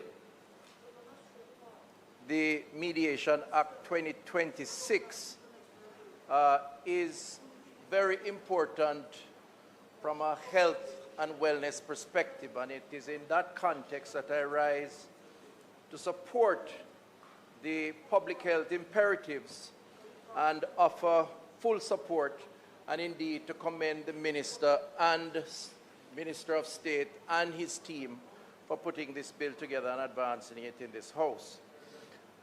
I would like to reference, in making the point and supporting the bill, violence, particularly violence against our women, but generally violence within our society. Jamaica is a high trauma society, and a lot of it is influenced with our behavior, Madam Speaker, colleagues. And unfortunately, much of the cases we see in accident and emergency, which leads to doctors and nurses and other health practitioners' attention, is caused by decisions that we make, and in some instances, decisions that are against each other. We see some of this, Madam Speaker, through police reports. We see some through signs, whether it is physical, mental, or psychological. But in all cases, more often than not, the solution lies with some sort of public health intervention. While acts of domestic violence often occur behind closed doors, there are consequences that extend far beyond the home, affecting families, communities, of course, health services, the workplace, and the justice system. On a typical week anywhere in Jamaica, in our A&E or in some doctor's office, there is some treatment being meted out because of this type of antisocial behavior. And the reason why this bill is important, Mr. Speaker, is because these issues don't just occur. They start sometimes as a small, simple disagreement, and because of one reason or another, they escalate, and they escalate leading to the injuries that are as a result of domestic violence.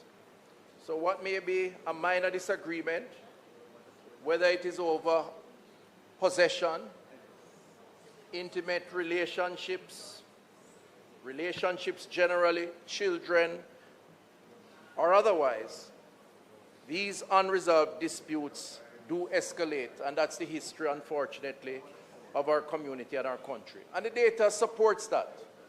In 2024, a total of 33,081 injuries were recorded through the Jamaica Injury Surveillance System, and of these, almost 7,000 were violence-related injuries. Particularly concerning are the findings related to women, and I want to reference that. In 2024, just under 2,000 cases of violence against women were treated at a hospital somewhere in our country, or health center, meaning the attention that a doctor or nurse has to mete out, not to mention the pain and the suffering that those individuals, in this case our women, have to suffer. And the data is also supporting that the ages between 18 and 40 account for some 74% of these cases. Because of how the bill is structured, it allows an opportunity to deal with these issues early at the level of the community, whether through community leaders, through the mechanism that is created by this bill, hopefully to become law, to avoid these circumstances before they escalate, leading to a strain on the health system and the pain and the suffering which results. Madam Speaker, men are impacted too. The 2024 survey from the Jamaica Injury Surveillance System supports this fact. Some 2,593 violence-related injury among men, and almost 35% of that is represented through intimate partner relationships. In the case of women, it's higher. It represents some 74%, almost 75%. So men are impacted like women, but women are more impacted, and it's worth mentioning. Women are the backbone of our society, our communities, and our families. And as a government, we must do what is necessary to protect them and to give them the support that is necessary. Madam Speaker, in public health, therefore, we support the mediation bill that offers an opportunity to change that narrative by creating a structured framework through which disputes can be resolved before they become a crisis. we accept and recognize from our experiences that these disputes start small, starts in the family, in the community, more often than not between persons who know each other, and then without the appropriate intervention escalates to become a criminal investigation, an emergency medical situation, tensions escalate, and indeed people lose their lives, starting with very simple disputes. It is within that context, Madam Speaker, that we support the bill and think it is important and indeed should have existed for a long time, but there's no time like now. I want to just reference a few sections, Madam Speaker. Section 60, Clause 2 and Section 61, 2 promotes intervention through community, family, and domestic mediation. And this is where my focus is, because I think we in health tend to address some of these issues purely from a health perspective. So we have nearly 5,000 health officers, whether they are vector control workers destroying mosquito breeding sites, or community health aides checking with the aged person in a household, whether they take their medication or giving them support, or the public health nurse or doctor. But we also have a mechanism under mental health, the Problem Plus program that trains community leaders to support mental health issues. And mental health is also a big cause of violence between individuals at the level of community. And so we have started to address that, and so we are interested to be supported by this bill to become legislation, because wherever there can be integration to support that, it would add critical value to managing cordial relations in the community between families or friends, as the case may be. And the bill, through Section 60, Clause 2 and Section 61, promotes that type of intervention, which means that health can play a role in this regard. Section 62(1), the bill empowers the minister to make regulations for the implementation of community mediation, while Section 61(1)(a) and 62(a) and (c) empowers the mediation board to make rules governing domestic and family mediation measures. These provisions, Mr. Speaker, facilitates the development of accessible dispute resolution mechanisms within communities, enabling conflicts to be addressed by trained and impartial mediators before they escalate into confrontation, police involvement, or litigation. Section 61(3), Madam Speaker, we support. Clause 3, encouraging voluntary participation and cooperation pursuant to 61(3), where the bill promotes consensual dispute resolution by allowing parties to engage in constructive dialogue and work collaboratively towards mutually acceptable outcomes, rather than have solutions imposed on them. In other words, there is a basis through this legislation, this bill, where collaboration can be established, cooperation can be established to address and resolve some of the dispute. Interestingly, too, is that the bill does not dismiss access to the courts where necessary if mediation at the level of the community fails. And Section 42(2) and 42(3) reserves that right, or preserves that right, Madam Speaker. The other section that is worth noting, which health focuses on significantly, is Section 50 to 54, which speaks to confidentiality in resolving disputes. Health data is highly confidential. We spend a lot of time ensuring that it is preserved, that type of information. And the bill clearly outlines in this section the confidentiality of information. And the final section, Mr. Speaker, 48(2), enabling court enforcement of agreements, is also worth noting, because to the extent that the bill becomes law and a resolution is agreed on, this agreement is enforceable by law. And that gives teeth to community-based intervention and community-based resolution. And from a public health standpoint, what it means, Mr. Speaker, is that we can in fact attempt to address those issues at the community level. So, Mr. Speaker, that is my contribution to this bill. We think that from a public health perspective, it is important. It adds value to the work that we do at the level of communities, and it offers another buffer, another important intervention to reduce the potential for domestic violence, which creates added pressure on our public health system.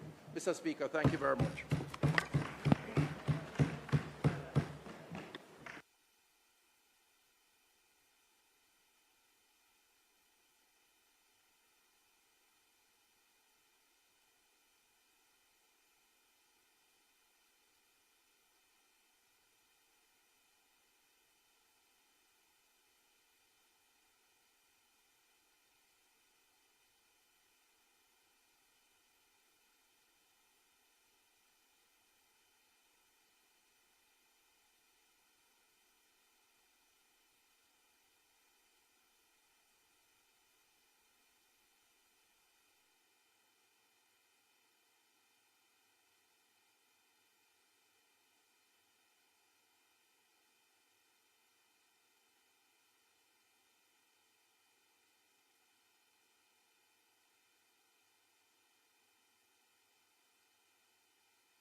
Anybody from the opposition?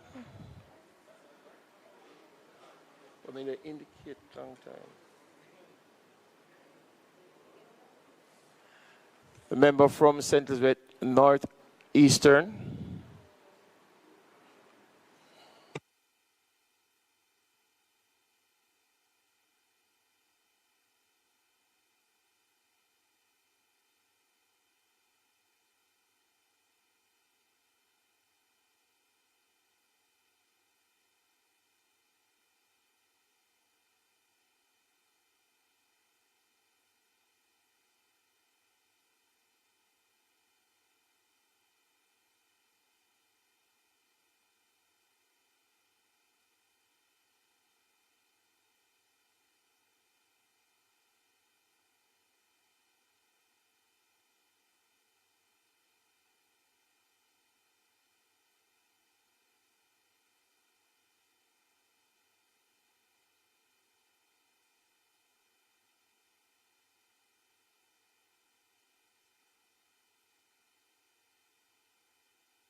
Thank you.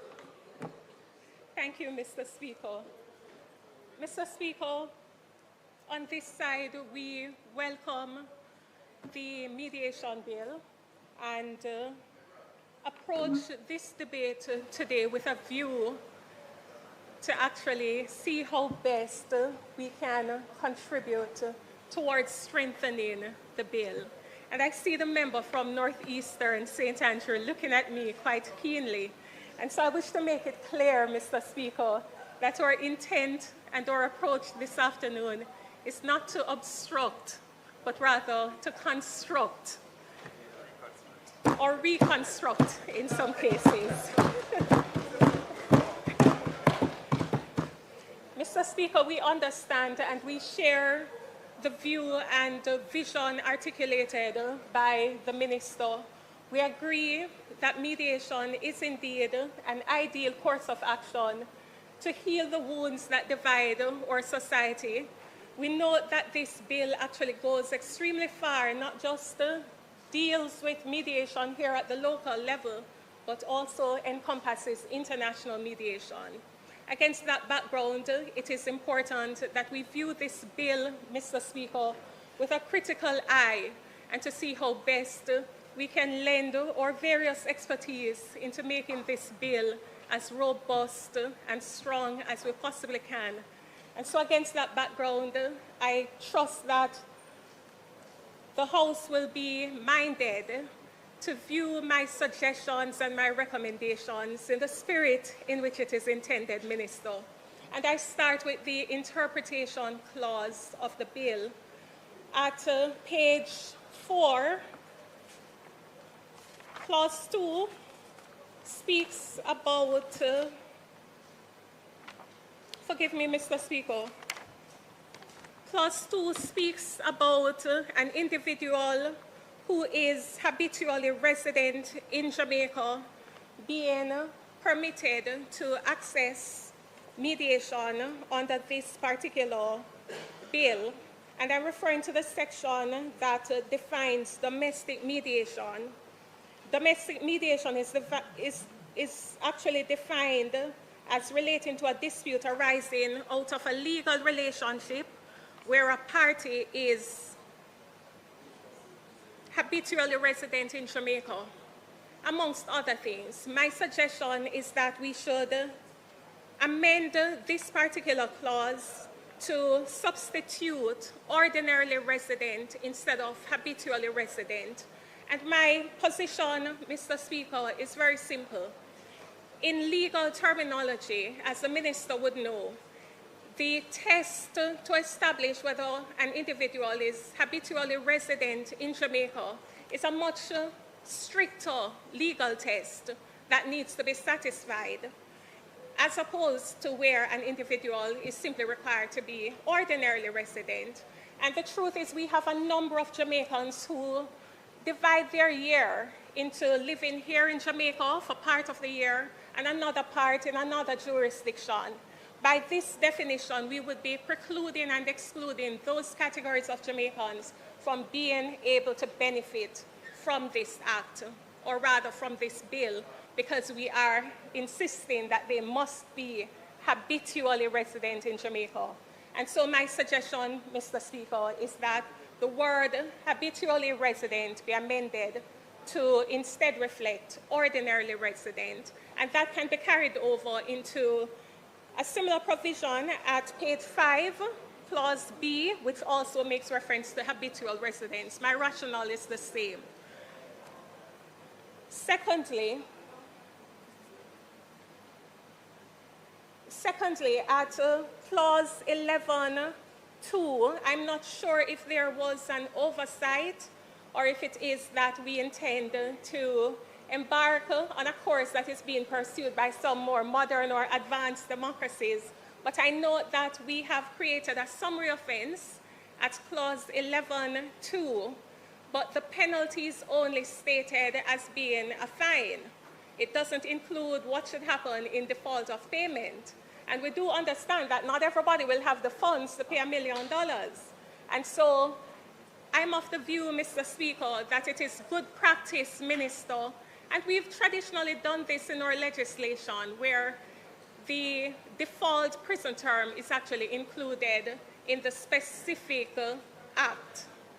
And so my suggestion is that we should make a decision as to whether we are going to be consistent, because in the other provisions I note where there is provision for a fine, a maximum fine of $1 million, in default 6 months. Here at 11.2, there is no provision for what should happen in the event that the fine is not or cannot be paid. So my suggestion is that that clause also be amended just to include what should happen in default of payment. At clause 12.1a, it speaks to eligibility to become a mediator. And I note that in order to qualify to be registered as a mediator, one needs to have attained the minimum age of 21 years old. I'm of the view that in this modern dispensation, that age limit could appropriately be reduced to 18. And the reason for that is very simple. And it's not just because some of us are more mature at 18 than some 21-year-olds are, but it is about equality before the law. And I note when I look at the entire bill, there is a schedule, Mr. Speaker, the fourth schedule actually allows for mediators qualified in other countries to be allowed to practice as mediators here, even if they are below 18 or under whatever age they're allowed to practice that in their country, they can come and practice in Jamaica. And at the same time, you would have Jamaicans who would not be able to practice as mediators because they have not attained that age.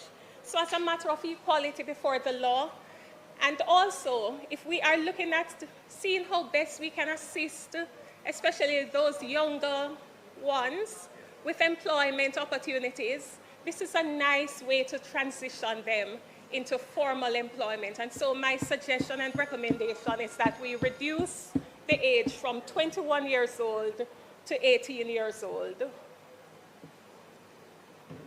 And finally, and I've given this one some thought, but I am hopeful that we might be bold and transformational. One of the biggest challenges that we've had in the justice system centers around the backlog. And yes, we appreciate the strides that the Chief Justice, the courts, and indeed you as Minister, forgive me, and indeed the Minister has actually done in bringing our numbers down. But we're still not where we need to be. We still have a 54% case backlog as it relates to civil court cases. My concern, Mr. Speaker, is that this bill provides that once a mediation agreement is signed, one party has to go back before the court to apply for it to become binding, a binding court order, so to speak. My view is that we don't need to reinvent the wheel. There is ample precedent in our neighbors in the Eastern Caribbean, for example, where they have an automatic conversion model that allows for once a mediation agreement is signed, it is automatically converted into a final order issued out of the court. So there's no need to formally go back before the court, apply for it to get that particular status. It automatically converts upon registering the mediation agreement in court. In other words, all you have to do is file it in the registry. There's a specific registry designated for mediation agreements. Just like you have probate registries, etc., you have a mediation registry, an expedited registry. Once you file the mediation agreement in that registry, it automatically takes on the legal weight of a final binding court order. That means that individuals don't have to go back before the court if there is a breach of the mediation agreement. It means that you're not contributing to the backlog and you're actually seeking and implementing ways to speed up justice. And so, against that background, those are my brief suggestions for the improvement of this bill, and I hope that this House will give due consideration. Thank you.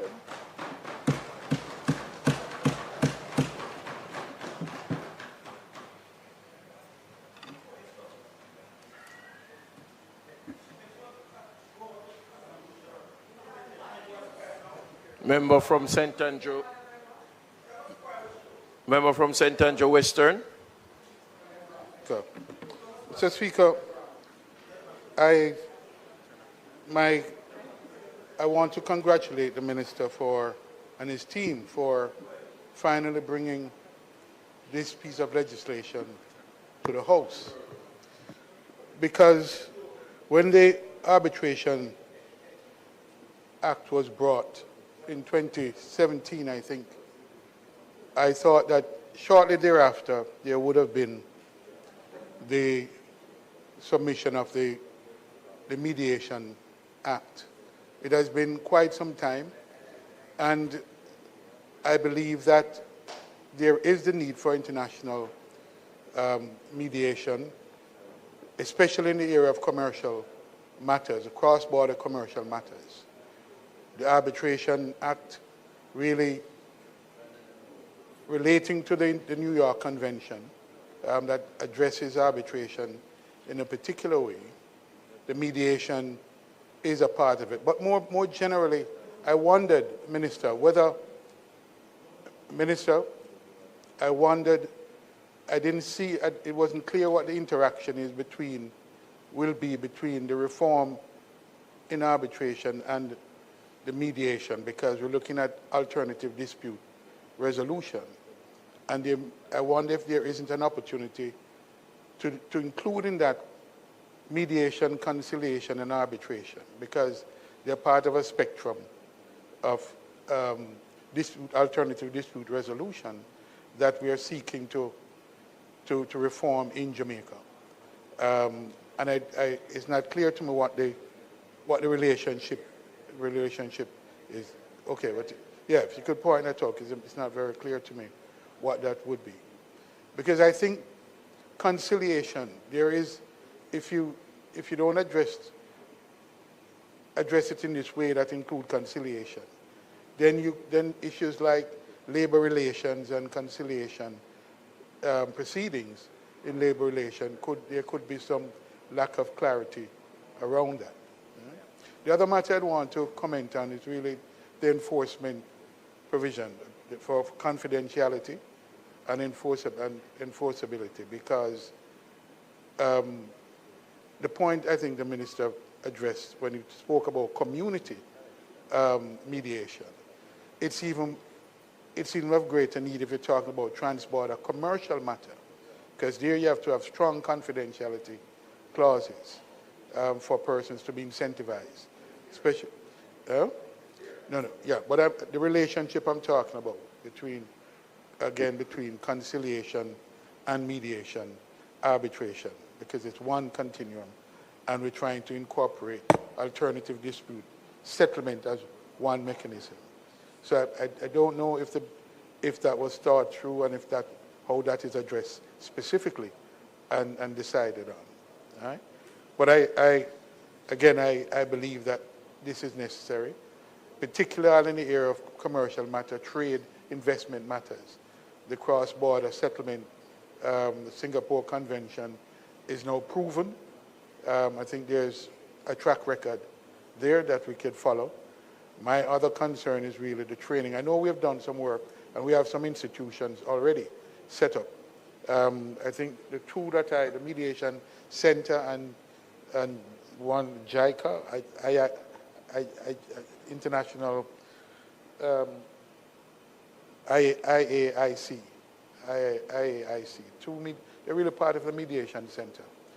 But what about the training of mediators as opposed to arbitrators? And I know we've done some work in arbitration, but I think we'll need a deeper bench of mediator to address that. But I think overall, I think it's a long overdue step, and I think it will enhance the environment for international dispute resolution in Jamaica and the ecosystem for overall alternative dispute resolution.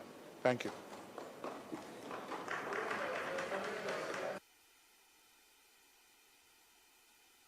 Member from St. Anne's South Eastern. Mr. Speaker, I was at Sabbath school and they read from Matthew 18, verses 15 to 17, which actually sets out a process for mediation. At first, you don't get satisfaction from talking to the one who offends you.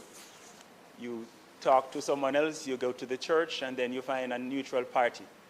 So mediation is as old as the Bible, we could argue. And we do want to preserve that traditional practice. However, when we look at the bill, clause 9, it says you should not practice mediation if you are not registered. And so it makes me wonder then if the real intent here is more around professional mediation, because 9b speaks to the fact that about payment.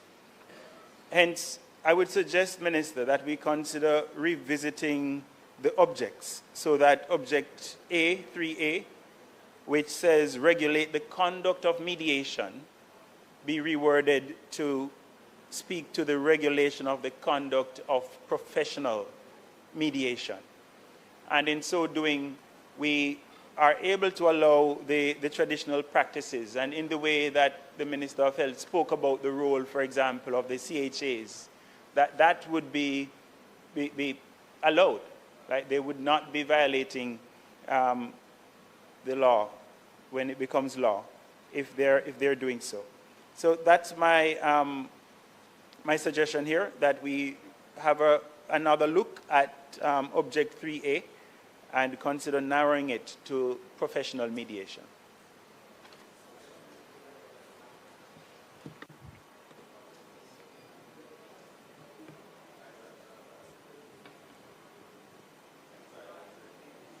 Member from St. Andrew Southern. Thank you. Thank you, Mr. Speaker. Mr. Speaker, I join with the comments made by the member for St. Andrew Western on the benefits of encouraging international mediation being conducted in Jamaica. In the same way that when the arbitration legislation was brought here a few years ago, I strongly endorsed it as a simple and coherent code for arbitration in Jamaica, which was consistent with the aspirations of those who wanted Jamaica to become an international center for arbitration. Unfortunately, we haven't seen that happen yet, but the law that we have on arbitration is, in my view, a very good law, and provides an excellent legislative platform for that to emerge if other forms of support for such a center are created. And similarly, in the area of mediation, I think there are opportunities to do that as well. So that aspect of it, I'm very comfortable with. What I'm not so comfortable with is the idea of regulating mediation generally in Jamaica, domestic mediation generally in Jamaica. Regulation comes with costs for those who are regulated. There are fees that have to be paid, there are processes that have to be complied with, there are enforcement costs if it's going to make any kind of sense, and so on. It isn't clear to me what mischief or imperative there is for bringing the practice of mediation domestically into that regulated arena. We've had mediation operating certainly in the court system, mandatory mediation in the court system for civil matters for many years now. And that hasn't, as far as I'm aware, as a former minister of justice, thrown up any need to regulate mediation activities, perhaps. And then I thought what we would be trying to do is encourage more mediation in the parish courts, including in the criminal matters, which would help to relieve some of the caseload burden from those courts, and is in keeping with the overall thrust through child diversion, restorative justice. You know, it's all part of a kind of strategy to encourage other forms of settlement of disputes other than through trial of matters. And I know that's something that you endorse. So I am mindful, for example, of what happened when the former Minister of Finance brought legislation here which sought to and has brought corporate services and trust services under the FSC. So you now have to be licensed by the Financial Services Commission to provide corporate services or trust services. That was never the case before. The effect of that has been that many law firms no longer offer those services. They have completely withdrawn from those services because the costs and burdens of operating in an FSC-regulated environment, those are excessive and onerous to their practice of law, which is already regulated by the General Legal Counsel for anti-money laundering and other such activities which we know are very sensitive matters for Jamaica. So in light of that history, where we have seen the effect of imposing new regulation on persons that were not previously regulated, sometimes doubling up in the case of lawyers who are regulated by the GLC, and if they want to form a company for a client, they have to be registered by the FSC, licensed by the FSC to do that, which is, many practitioners feel is excessive and onerous and unnecessary. So from that perspective, I'm very wary of imposing any kind of regulatory burden on domestic mediation practices. I think that would be counterproductive if it was to act as a disincentive for people to participate in mediation services. And while I do think there's importance to having persons who are mediating legal disputes which are under the jurisdiction of the court to have some certification, as you've pointed out, and that is already the case, imposing a new regulatory regime on domestic mediation took me by surprise. I wasn't expecting it when you brought it here. I thought this would have been really focused on being the complement of the arbitration legislation that we have, which really has set the platform for Jamaica to become an international dispute resolution center, with arbitration and now mediation being another arrow in the quiver, so to speak, which would be an enhancement of the overall array of services that can be provided to companies here and abroad and cross-border transactions and so on. So those are my thoughts. I have a concern because I've seen the effect, the chilling effect, the disincentive effect that introducing regulation in areas which have historically not been regulated and aren't really crying out for it from any domestic needs can have on their willingness to provide those services.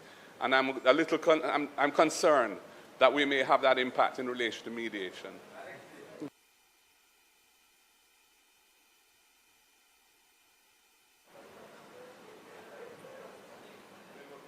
Member from St. Andrews South, Western. Thank you very much, Mr. Speaker. Thanks. Mr. Speaker, I had wanted to make just a few comments in relation to this bill. And I am grateful for the comments from the member from St. Andrews South, because it is akin to some of the concerns that I have.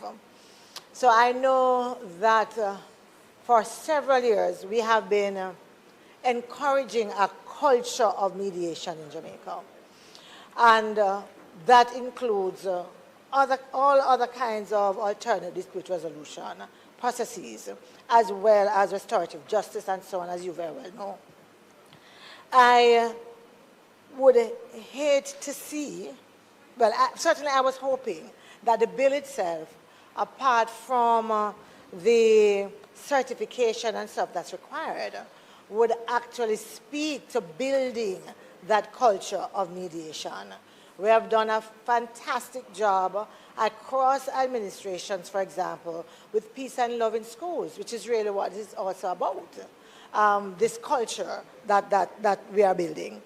I was hoping that we were conscious that there are individuals right now who are trained but not necessarily certified mediators who play a significant role in several communities, whether it is in church, as the member from Southeast St. Anne's said, or in communities.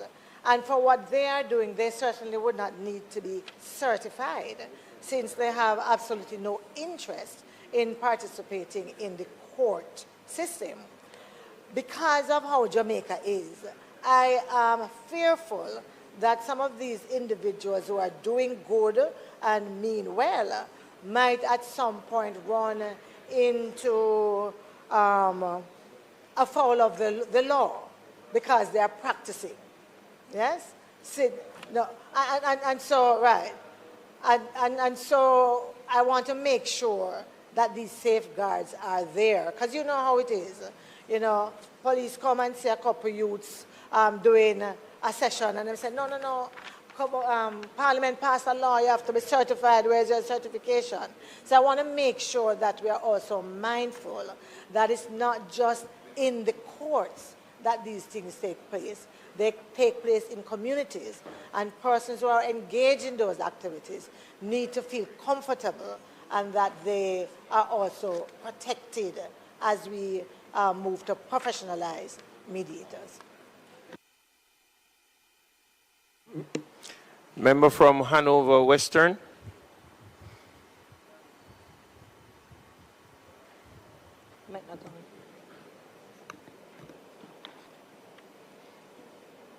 Mr. Speaker, I want to endorse the comments made by my colleagues.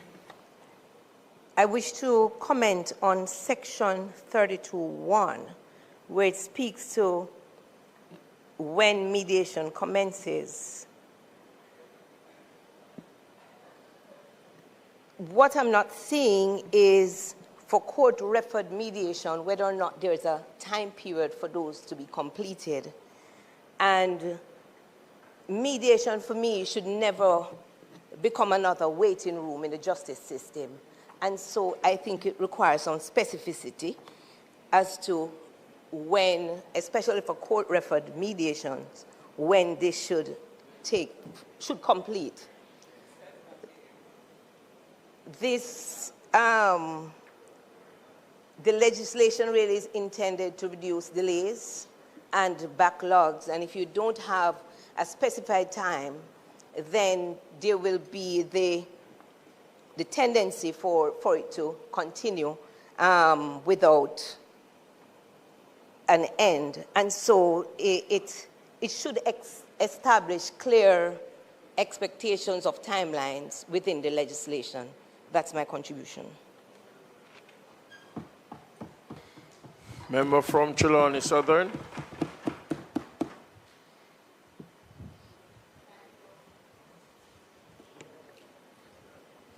Thank you very much. Yes, if I can. Thank you very much, Mr. Speaker. I first of all want to thank the members on the other side for their contributions, valuable contributions, and a number of them can be incorporated as we get into community stage, because indeed it does appear that there is generally full and good support for this bill. I rise too to support the bill, and I want to pause to commend the Minister of Justice and Constitutional Affairs for his stewardship in bringing this important piece of legislation before the House at this time. The bill, Mr. Speaker and members, is another demonstration of the government's unwavering commitment to building a justice system that is more accessible, more efficient, and more responsive to the needs of our people. As a Minister of State, I have had the opportunity to witness the Ministry's continued efforts to improve access to justice through innovation, through reform, and through the expansion of alternative dispute resolution mechanisms. And this bill represents another important milestone in this journey. Members, justice is not measured solely by the outcome of a case. It is also measured by whether our ordinary Jamaican citizens can resolve their disputes fairly, promptly, affordably, and with dignity. As an attorney practicing for many years in rural Jamaica, I know that litigation can be lengthy, costly, and emotionally taxing. While the courts will always remain indispensable in the administration of justice, not every dispute needs to end up in the courtroom. In many instances, the better outcome is the one that parties themselves can create through respectful dialogue, facilitated by an impartial mediator. This, members, is what the bill seeks to do. It allows parties to move beyond positions that each person has and to focus on the real interest that they have in the discussion. It encourages understanding rather than hostility. It encourages cooperation rather than confrontation, and lasting solutions rather than prolonged conflict. In the Jamaican context, this is especially significant. We see the value of mediation most clearly in disputes that affect the ordinary Jamaican man and woman every single day. And I want you to just consider, for example, a boundary dispute between neighbors or even between members of the same family over a parcel of land. And that is a daily occurrence in our rural courts. These are among the most common matters that come before the courts, particularly where you don't have proper documentation. Sometimes the documentation is limited, sometimes it is non-existent at all. Or you have in the courts a disagreement over a fence. Your fence is on my piece of land, a right of way, or where one property ends and the other property begins, and that can remain before the courts for years. We put it off because this one traveling, we put it off because the paper's not here, and it goes on and on. During that time, parties have to incur a lot of legal costs. I know people talk about costs now with mediation, but believe me, they're paying it in legal costs when you have to have this matter linger in the courts. And while they pay the costs, the relationships deteriorate. And what began sometime as a single disagreement, you come over my fence light, grows often into deep and lasting hostility. So it is through mediation, however, that those parties can come. They can sit around a table with an impartial mediator, openly discuss the issues, examine the surveys and any little piece of paper them have, or bring in brother or sister who was around at the time and can help, and work towards a practical solution that they themselves have crafted. They can own the discussion. It is not an attorney standing up or a judge at the top that dictates what happened. They work it out for themselves. So instead of having years of litigation, they may resolve the matter in weeks and months. Instead of exhausting their resources on prolonged legal proceedings, they hold on to their money. More importantly, instead of destroying relationships between neighbors or family members, they preserve the peace and goodwill that are so essential to our communities. So, Mr. Speaker and members of the House, that is really the true promise of mediation and what it is that the Minister and the Ministry is trying to bring here to us in this country to help our citizens. It is not simply just resolving a dispute. It is about restoring relationships, reducing hostility, and allowing our Jamaicans to move forward with dignity and respect. It doesn't matter what the disagreement is. We ought to learn and encourage each other to move forward with dignity and with respect. So, the Ministry of Justice and Constitutional Affairs have long recognized that improving access to justice requires more than simply building more courtrooms or appointing more judges. It requires providing our citizens with effective alternatives that are timely, affordable, and centered on the needs of our people who are seeking justice. the bill strengthens that vision for our country. By encouraging greater use of mediation, we can reduce unnecessary litigation, ease pressure on our courts, shorten the time taken to resolve disputes, and allow the judicial resources to be directed towards matters that truly require judicial determination. Most importantly, Mr. Speaker, mediation will empower our people. It gives individual ownership of the resolution process and enables them to craft practical solutions that work for their particular circumstances. Not a law that is set there that they have to fit in. They will discuss and find some way to resolve their differences. So, members, I want to use this opportunity to encourage all Jamaicans to embrace mediation as the first option wherever it is appropriate so to do, and to encourage all of us, but I don't think I need to encourage us. I feel that we do, all of us, despite the various suggestions, and there are suggestions that are made that we can take into account at committee stage. But I do believe that all of us as members support this bill. Choosing mediation is not about avoiding justice.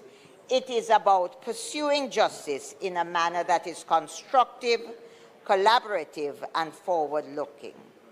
It demonstrates a willingness to listen, to understand, and to find common ground.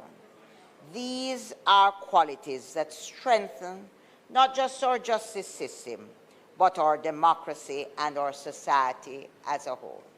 So as we continue to advance constitutional and the justice sector reform, legislation such as this bill reminds us that justice is ultimately about serving people. It is about ensuring that every Jamaican has meaningful access to fair, effective, and timely dispute resolution. Mr. Speaker and members of this House, as I said, I'm confident that this bill will make a lasting contribution to the administration of justice in Jamaica and to the promotion of a more peaceful, resilient, and cohesive society. I therefore recommend and ask that you pass this bill.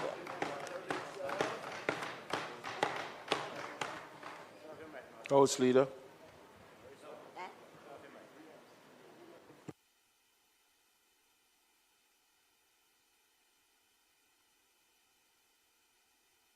Member from St. James, West Central. Mr. Speaker, I rise to support this bill entitled the Mediation Act. Having read the bill in its entirety, I believe that it is a welcome step in our alternative dispute resolution framework. The bill is well thought out and it is clearly written.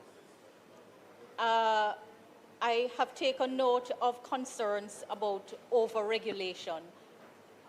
And while, as a general rule, I think in our jurisdiction there is a tendency to overregulate, this bill does not fall in that category.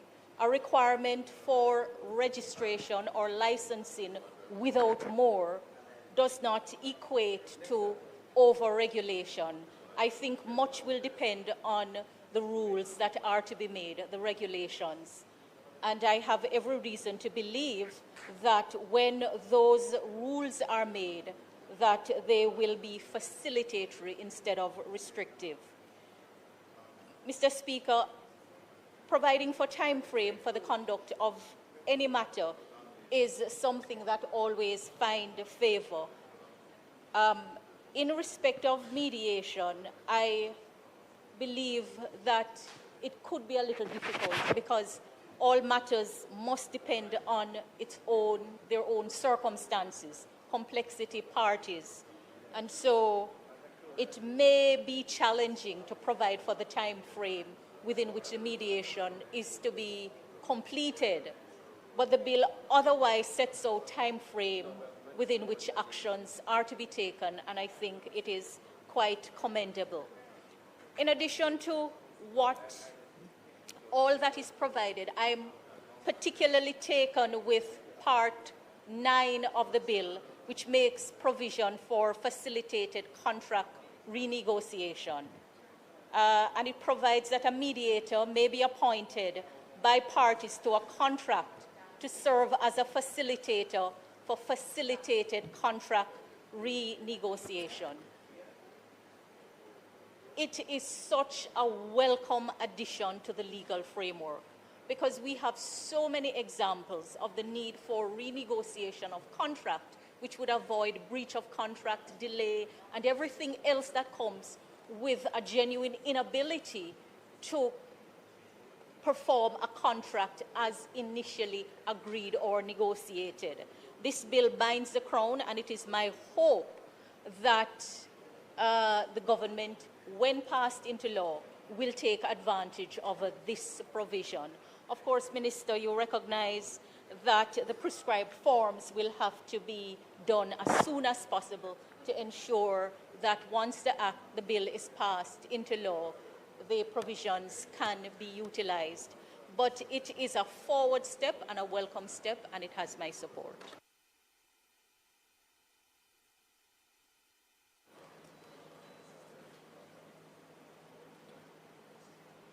Mr. Speaker, I'm planning to close the debate, but the committee stage will be taken next week because there's some slight amendment as proposed by the member from Northeast St. Elizabeth, which I agree with some of them. I will speak to it. But the CPC, unfortunately, is not here because somehow she did not know that we were going to close today. So I will wait until next week to go to the committee stage where she will list the amendments so that the bill can be passed at the committee stage. But I want to thank the members who have contributed to what I believe will be a transformative bill for Jamaica. Let me deal with the members of the opposition first, starting with my friend and colleague from Northeast St. Elizabeth. I must tell you, I agree that we should use ordinary instead of arbitrary. And also that we should put at 11.2 or in lieu of payment 6 months. I don't know how that slipped me, so the CPC, I was in contact, and somehow we will address that at the committee stage. I don't agree with you, though, that the age should be reduced to 18. I think a mediator should be someone experienced. In fact, at one time I thought it should be 25, but age of majority, 21. So I would say, let us leave it at 21, okay?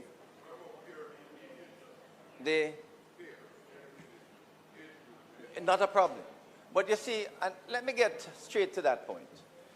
Both the member from Southeast St. Anne and also the member from South and Southwest speak of regulation and whether or not certification means we're going to regulate mediators. The truth of the matter is that we want everybody to be a mediator. When you see a quarrel, when you see a dispute, you know, I hope people take the opportunity to learn about the principles, practice, and the strategies of mediation. So that whether it is in here, whether it is on the street, if the opportunity of a dispute arises, anybody should really, if they know a little about mediation, assist. So that the idea, as the member from Southeast St. Anne pointed out, mediation is time immemorial. You know, I mean, pastors do that counseling. You do that in the schools. The guidance council bring parties together. These are forms of mediation, and what we're hoping is that this mediation will promote it fully so that persons can actually be trained as mediators even if they don't want to become certified. So indeed, the member from South St. Andrew, I have encouraged persons to learn about mediation. So I got the DRF, for example, 7 years ago, to train 600 JPs. None of them really want to be practicing mediators, but I wanted them to know about mediation. It's the same as I've said, which has started this week. I want about 20 persons in the Administrator General to be trained in mediation, because parties come there and quarrel and want to fight inside the office. So they will be mediators, they will be trained, they may not want to be certified, but at the end of the day, they would at least understand how they can practice mediation. And I hope all of us in here will learn about the practice of mediation and how it can help to really ease and solve disputes. Where the regulation will be, member, is those persons especially who are going to charge, and those who are referred by the Supreme Court or the parish courts. So you need for those mediators to be certified firstly, and we have a registry of them. And if community mediation takes off, or where business places have a problem and they want a trained, certified mediator to assist within the business, then they can usually look at the registry or get from a mediator service provider. At the moment, we only have one, the DRF, but we are hoping there will be others who can find a certified mediator to be able to assist the parties, and they can charge. So what that bill in particular does for the member from Southeast St. Anne, you can practice mediation, and everybody should. But if you're going to charge, you must be certified and registered. So that is the only regulation where persons who charge, they must be certified and on the registry. Anyone else who wants to practice mediation can do so, but they must charge.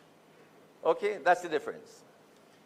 Now, in relation to my friend from West St. Andrew, arbitration has not taken off, but as the member from South St. Andrew says, we really want Jamaica to be an arbitration mediation center, just like Singapore. And you have combinations of mediation and arbitration. For instance, you have MedArb, where the parties, once they agree to mediation, they can actually say, if we can't come to a settlement, they sign before and agree that the mediator can then be an arbitrator. So the arbitrator can make a decision. But that is with the consent of the parties. And so you have various combinations, MedArb, ArбMed. If in an arbitration you can't get along, you ask that the parties really try mediation before anything. But the essence of mediation is a win-win for the parties. The idea is that the parties can talk out the issues and come to a settlement that is satisfactory to both of them. Because if it is not satisfactory to both of them, then they don't have to sign anything. You move on. That's the end of it. You can go to court after that.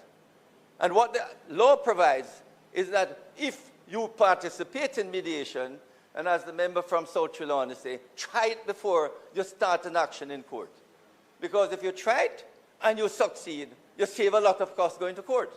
But if you fail, nothing in the mediation can be brought up in court. All of that can be dealt with. And so my friend from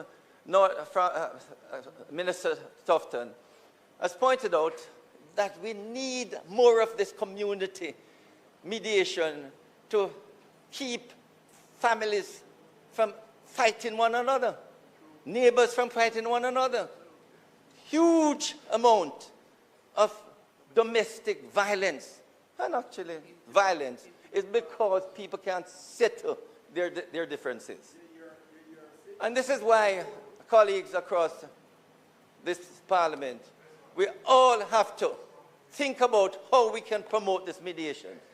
Because if we do a lot of domestic disputes, not even so much commercial, because they can settle their contracts and what have you.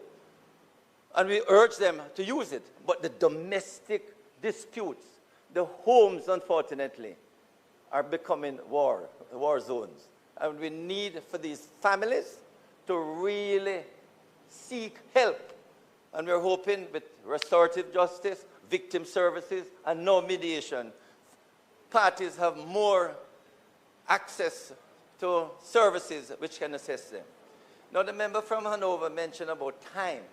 Truth of the matter, you can't really set a time as to how long it should take. Most mediation now are done within a 1-2 hour period. But the truth of the matter is, it depends on the complexity of the matter. I suspect that there are complex matters that can take days. There are simple matters that can take an hour. Right? Extension, no.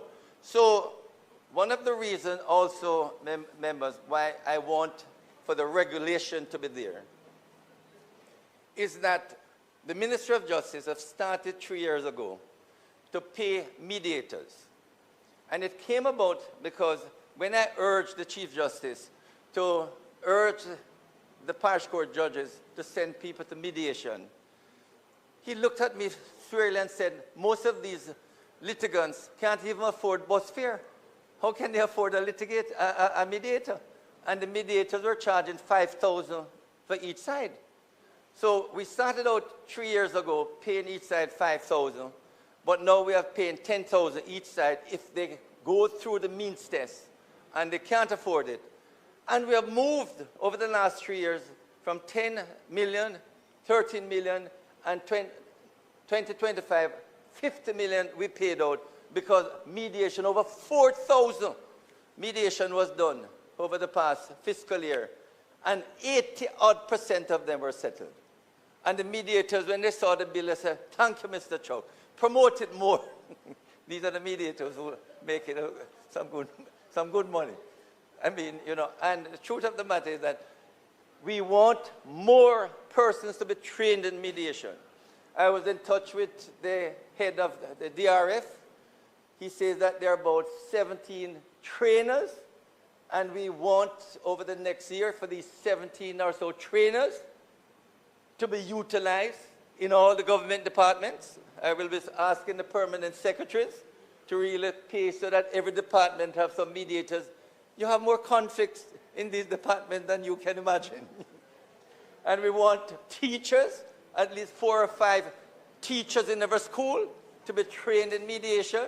And we're not saying that they should be certified. But if they do the training, well, every MP can be trained.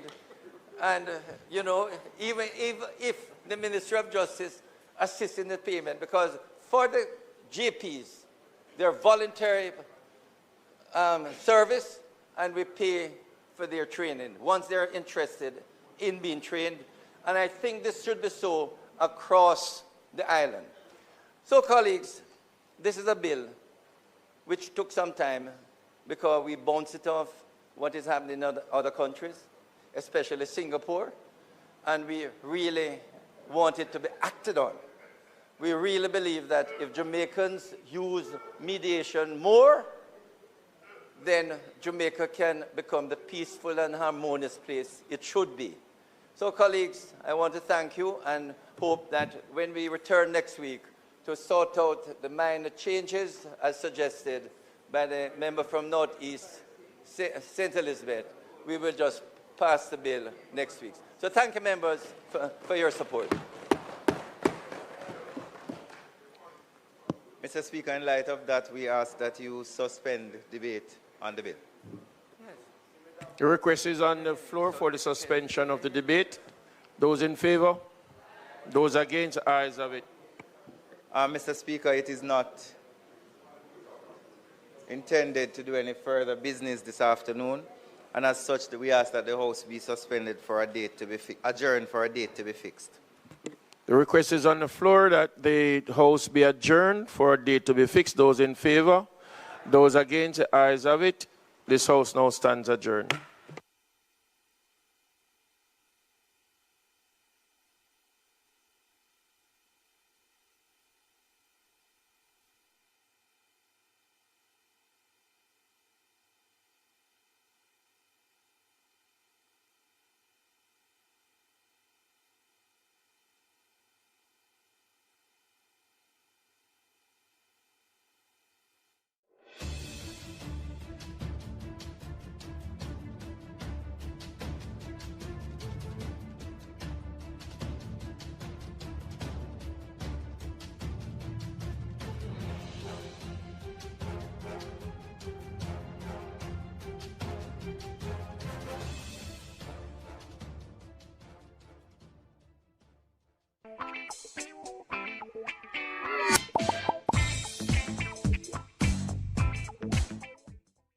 Every choice we make can build bridges or burn them.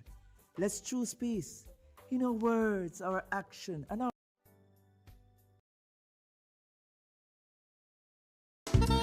Welcome to Democracy Now!, democracynow.org, The War and Peace Report. I'm Amy Goodman. In Iran, millions of people have taken to the streets of Qom and other cities for a fourth day of funeral proceedings for the late Supreme Leader Ayatollah Ali Khamenei, who was killed in a U.S. airstrike February 28th, along with his daughter, son-in-law, daughter-in-law, and 14-month-old granddaughter. On Monday, President Trump renewed his threats to attack Iran, warning Tehran to reach an agreement or see the U.S., quote, finish the job. In response, Iranian Foreign Minister Abbas Araghchi said negotiations on a final deal will not commence if threats continue. Meanwhile, Iran's Revolutionary Guard reportedly fired missiles at ships transiting the Strait of Hormuz overnight. The British Navy reports a Qatari tanker carrying liquefied natural gas caught fire after it was struck. A Saudi-flagged crude oil tanker was also reportedly hit. The ships were attempting to pass through a channel closer to Oman, bypassing Iranian-controlled waters. Hamas has announced it'll dissolve its civilian governing body in the Gaza Strip and hand over power to a new Palestinian technocratic governing authority. The establishment of the National Committee for the Administration of Gaza is part of the U.S.-backed 20-point plan to end Israel's war on Gaza. Israel agreed to the deal last October and has since violated it on a near-daily basis, killing some 1,100 Palestinians. On Monday, Israeli strikes on Gaza killed at least 4 Palestinians, including 2 killed when Israel bombed a site that provided safe drinking water to thousands of families. Israeli strikes killed at least 3 more people earlier today. This is a displaced Palestinian from Jabalia.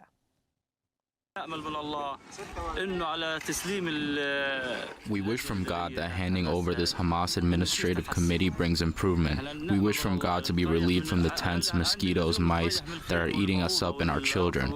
This is not life. We are living in torture, death. We ask God that the entire world would look at us with an eye of mercy. In the occupied West Bank, a 4-month-old Palestinian baby died after Israeli forces blocked his evacuation to receive emergency medical care. The family of Ahmed Maruf Said had reportedly called the Palestinian Red Crescent, which sent an ambulance to the entrance of Deir Amma refugee camp where the family resides, but Israeli soldiers at a checkpoint prevented the baby's transfer to a hospital for more than an hour. Haaretz reports the main entrance to the village has been closed since January, shutting down the only direct route to and from Ramallah. The Palestinian Red Crescent says Israeli soldiers stationed there routinely block residents from passing through. Israeli forces also shot dead a 16-year-old boy from the Kalandia refugee camp near Ramallah in a raid Sunday. During the same raid, security camera video footage shows an Israeli soldier throwing a stun grenade into a car carrying Palestinians before appearing to force the door shut as it detonated. In Maine, Democratic senatorial candidate Graham Plattner faces growing calls to step down following a report he sexually assaulted a woman he dated. Politico first reported the allegations by 41-year-old Maine resident Jenny Rasico on Monday afternoon. She later spoke with CNN's Jake Tapper. He violated multiple layers of consent that night by coming into my home when I asked him not to, and by advancing on me when I told him not to, and furthermore, another incident that I had told him not to do.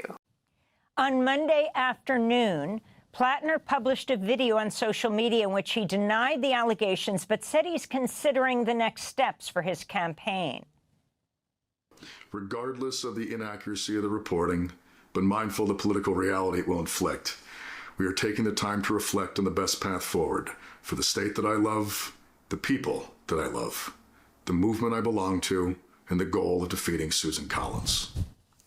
In a statement, Senate Democratic leaders Chuck Schumer and Kirsten Gillibrand said Plattner should immediately withdraw from the race. Many of Plattner's supporters have withdrawn their endorsements, including California Congressmember Ro Khanna and Massachusetts Senator Elizabeth Warren. And the chair of the Democratic Party of Maine and other party leaders posted a statement calling on Plattner to drop out.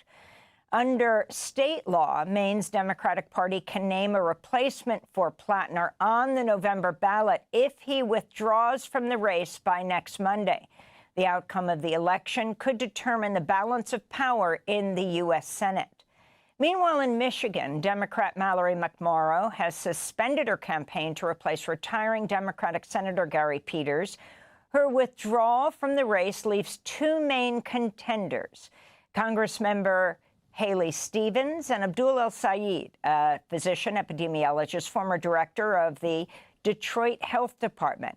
Dr. El-Sayed is a supporter of single-payer health care and is a critic of U.S. military support for Israel. He has the endorsement of Senator Bernie Sanders and New York Congressmember Alexandria Ocasio-Cortez. Stevens has the support of the Democratic Senate Minority Leader Chuck Schumer and AIPAC, the American Israel Public Affairs Committee, which has spent millions of dollars on advertisements supporting her campaign.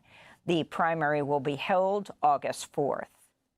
In more news from the Senate, aides to Senator Mitch McConnell say the Kentucky Republican is continuing his recovery after he was admitted to the hospital on June 14th. McConnell's office provided no further details, only that he's, quote, receiving excellent care. This comes after audio from emergency dispatchers who rushed to McConnell's home June 14th described an unconscious person experiencing cardiac arrest with CPR in progress. Medic, communications. East Army Supervisor, CPR in progress.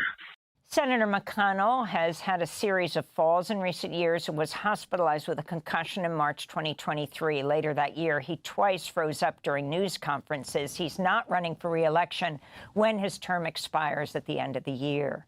This comes after a New Jersey Republican Congress member recently emerged from 117 days of unexplained absence, saying he'd been hospitalized for clinical depression. Congressmember Tom Kean Jr. spoke from the House floor last week, his first public appearance after missing more than 100 votes. As the over 48 million of my fellow Americans being treated for this illness have come to discover, there is no timeline for healing. There is no timeline for recovery. Only the work of getting better, one day at a time. New Jersey Congressmember Kean Jr. was fully paid during his nearly 4-month unexplained absence from Congress. That's despite his track record of repeatedly voting against paid sick leave legislation. Mother Jones reports that as a state lawmaker, he voted against New Jersey's historic Earned Sick Leave Act, which mandates 5 paid sick leave days per year. He also voted against New Jersey's No Surprise Medical Bills Act and 2 of its paid family leave laws in 2008 and 2018.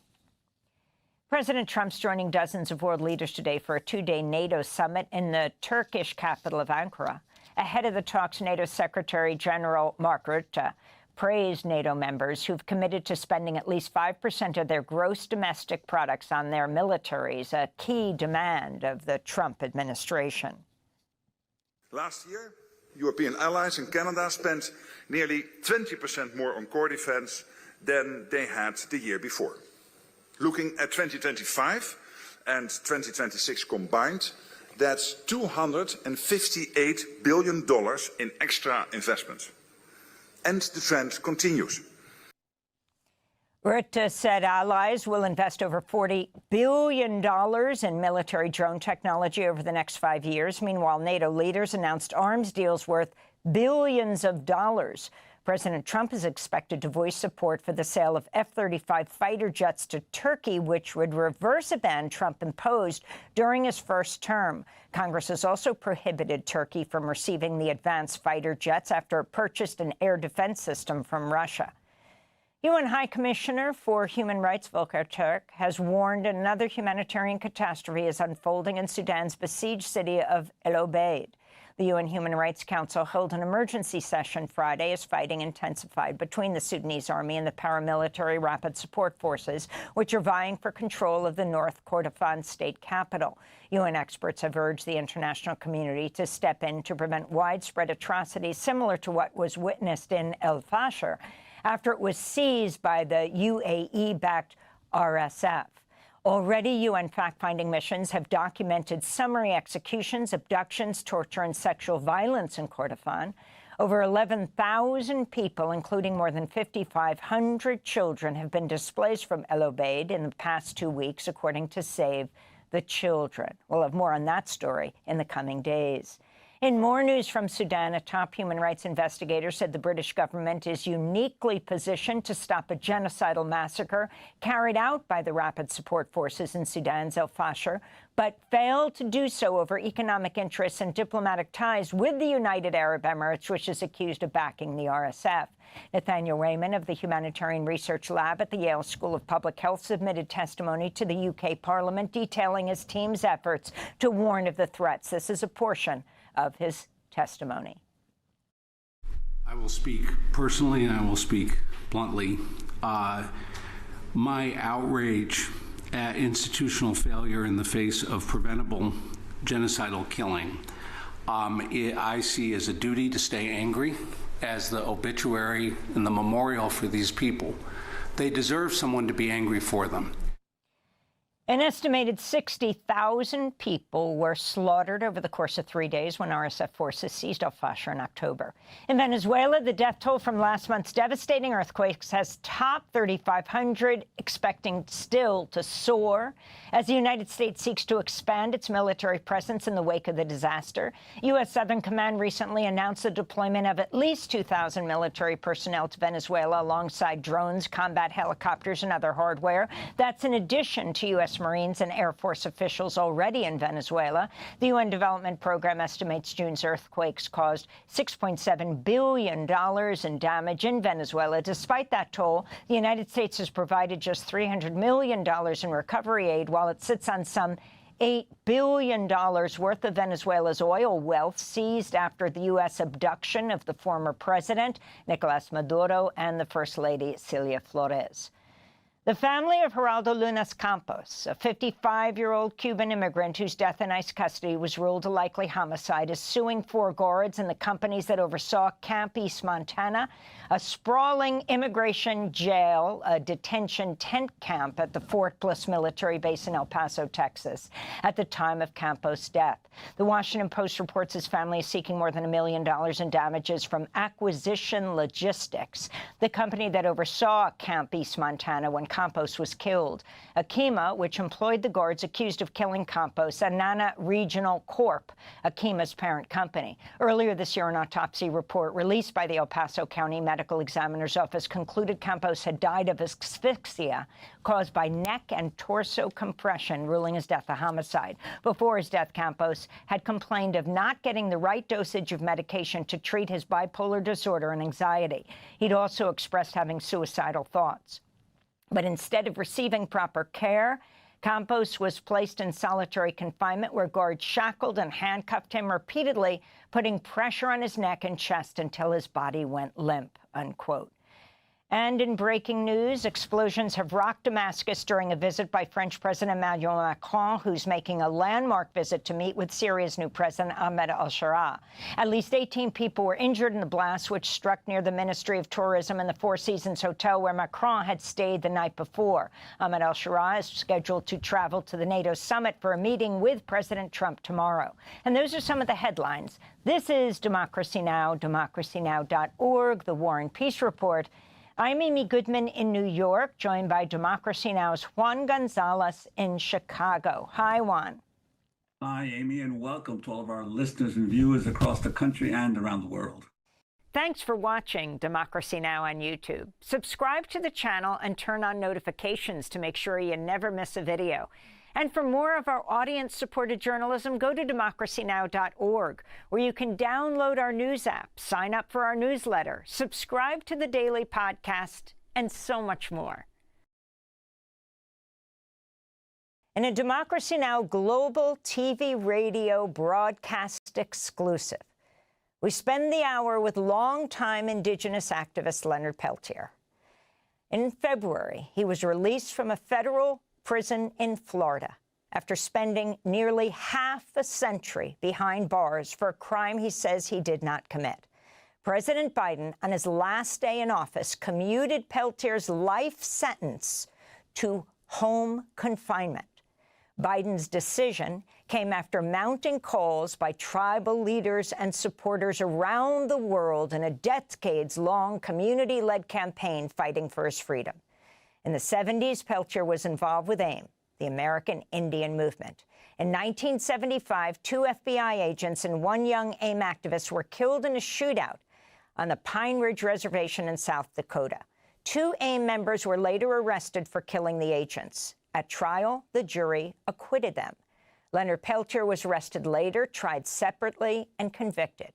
Peltier has always maintained his innocence. Notable supporters of Leonard Peltier over the years included Nelson Mandela, Pope Francis, and Amnesty International. Supporters of Peltier say his trial was marked by gross FBI and federal prosecutorial misconduct, including the coercion of witnesses, fabricated testimony, and suppressed exculpatory evidence. After being released in February, Leonard Peltier returned home to live on the Turtle Mountain Band of Chippewa Reservation in Belcourt, North Dakota. September 12th was Leonard Peltier's 81st birthday. People gathered throughout the day visiting him to celebrate this first birthday in almost a half a century where he was home. We got there on his birthday. The next day, Saturday, we spoke in his living room, in his first extended TV radio broadcast interview since his release from prison. Hi, I'm Amy Goodman, host of Democracy Now!, in the home of Leonard Peltier, just recently freed from prison after 49 years. Plus 2 months. Plus 2 months. I have spoken to you so many times, Leonard, in prison, in various prisons, several of them Supermax prisons. It is quite astonishing to be here with you in person. Tell us where we are. Where are we sitting? We're sitting in my home that was given to me by my supporters. This was not given to me by the tribe, or the government had nothing to do with it. I was released by Biden under commutation of my sentence and home confinement. Actually, what happened was I was taken out of one prison cell and really put into another type of prison. But this is my home now. This is my home. So. It's a million times better. Wait.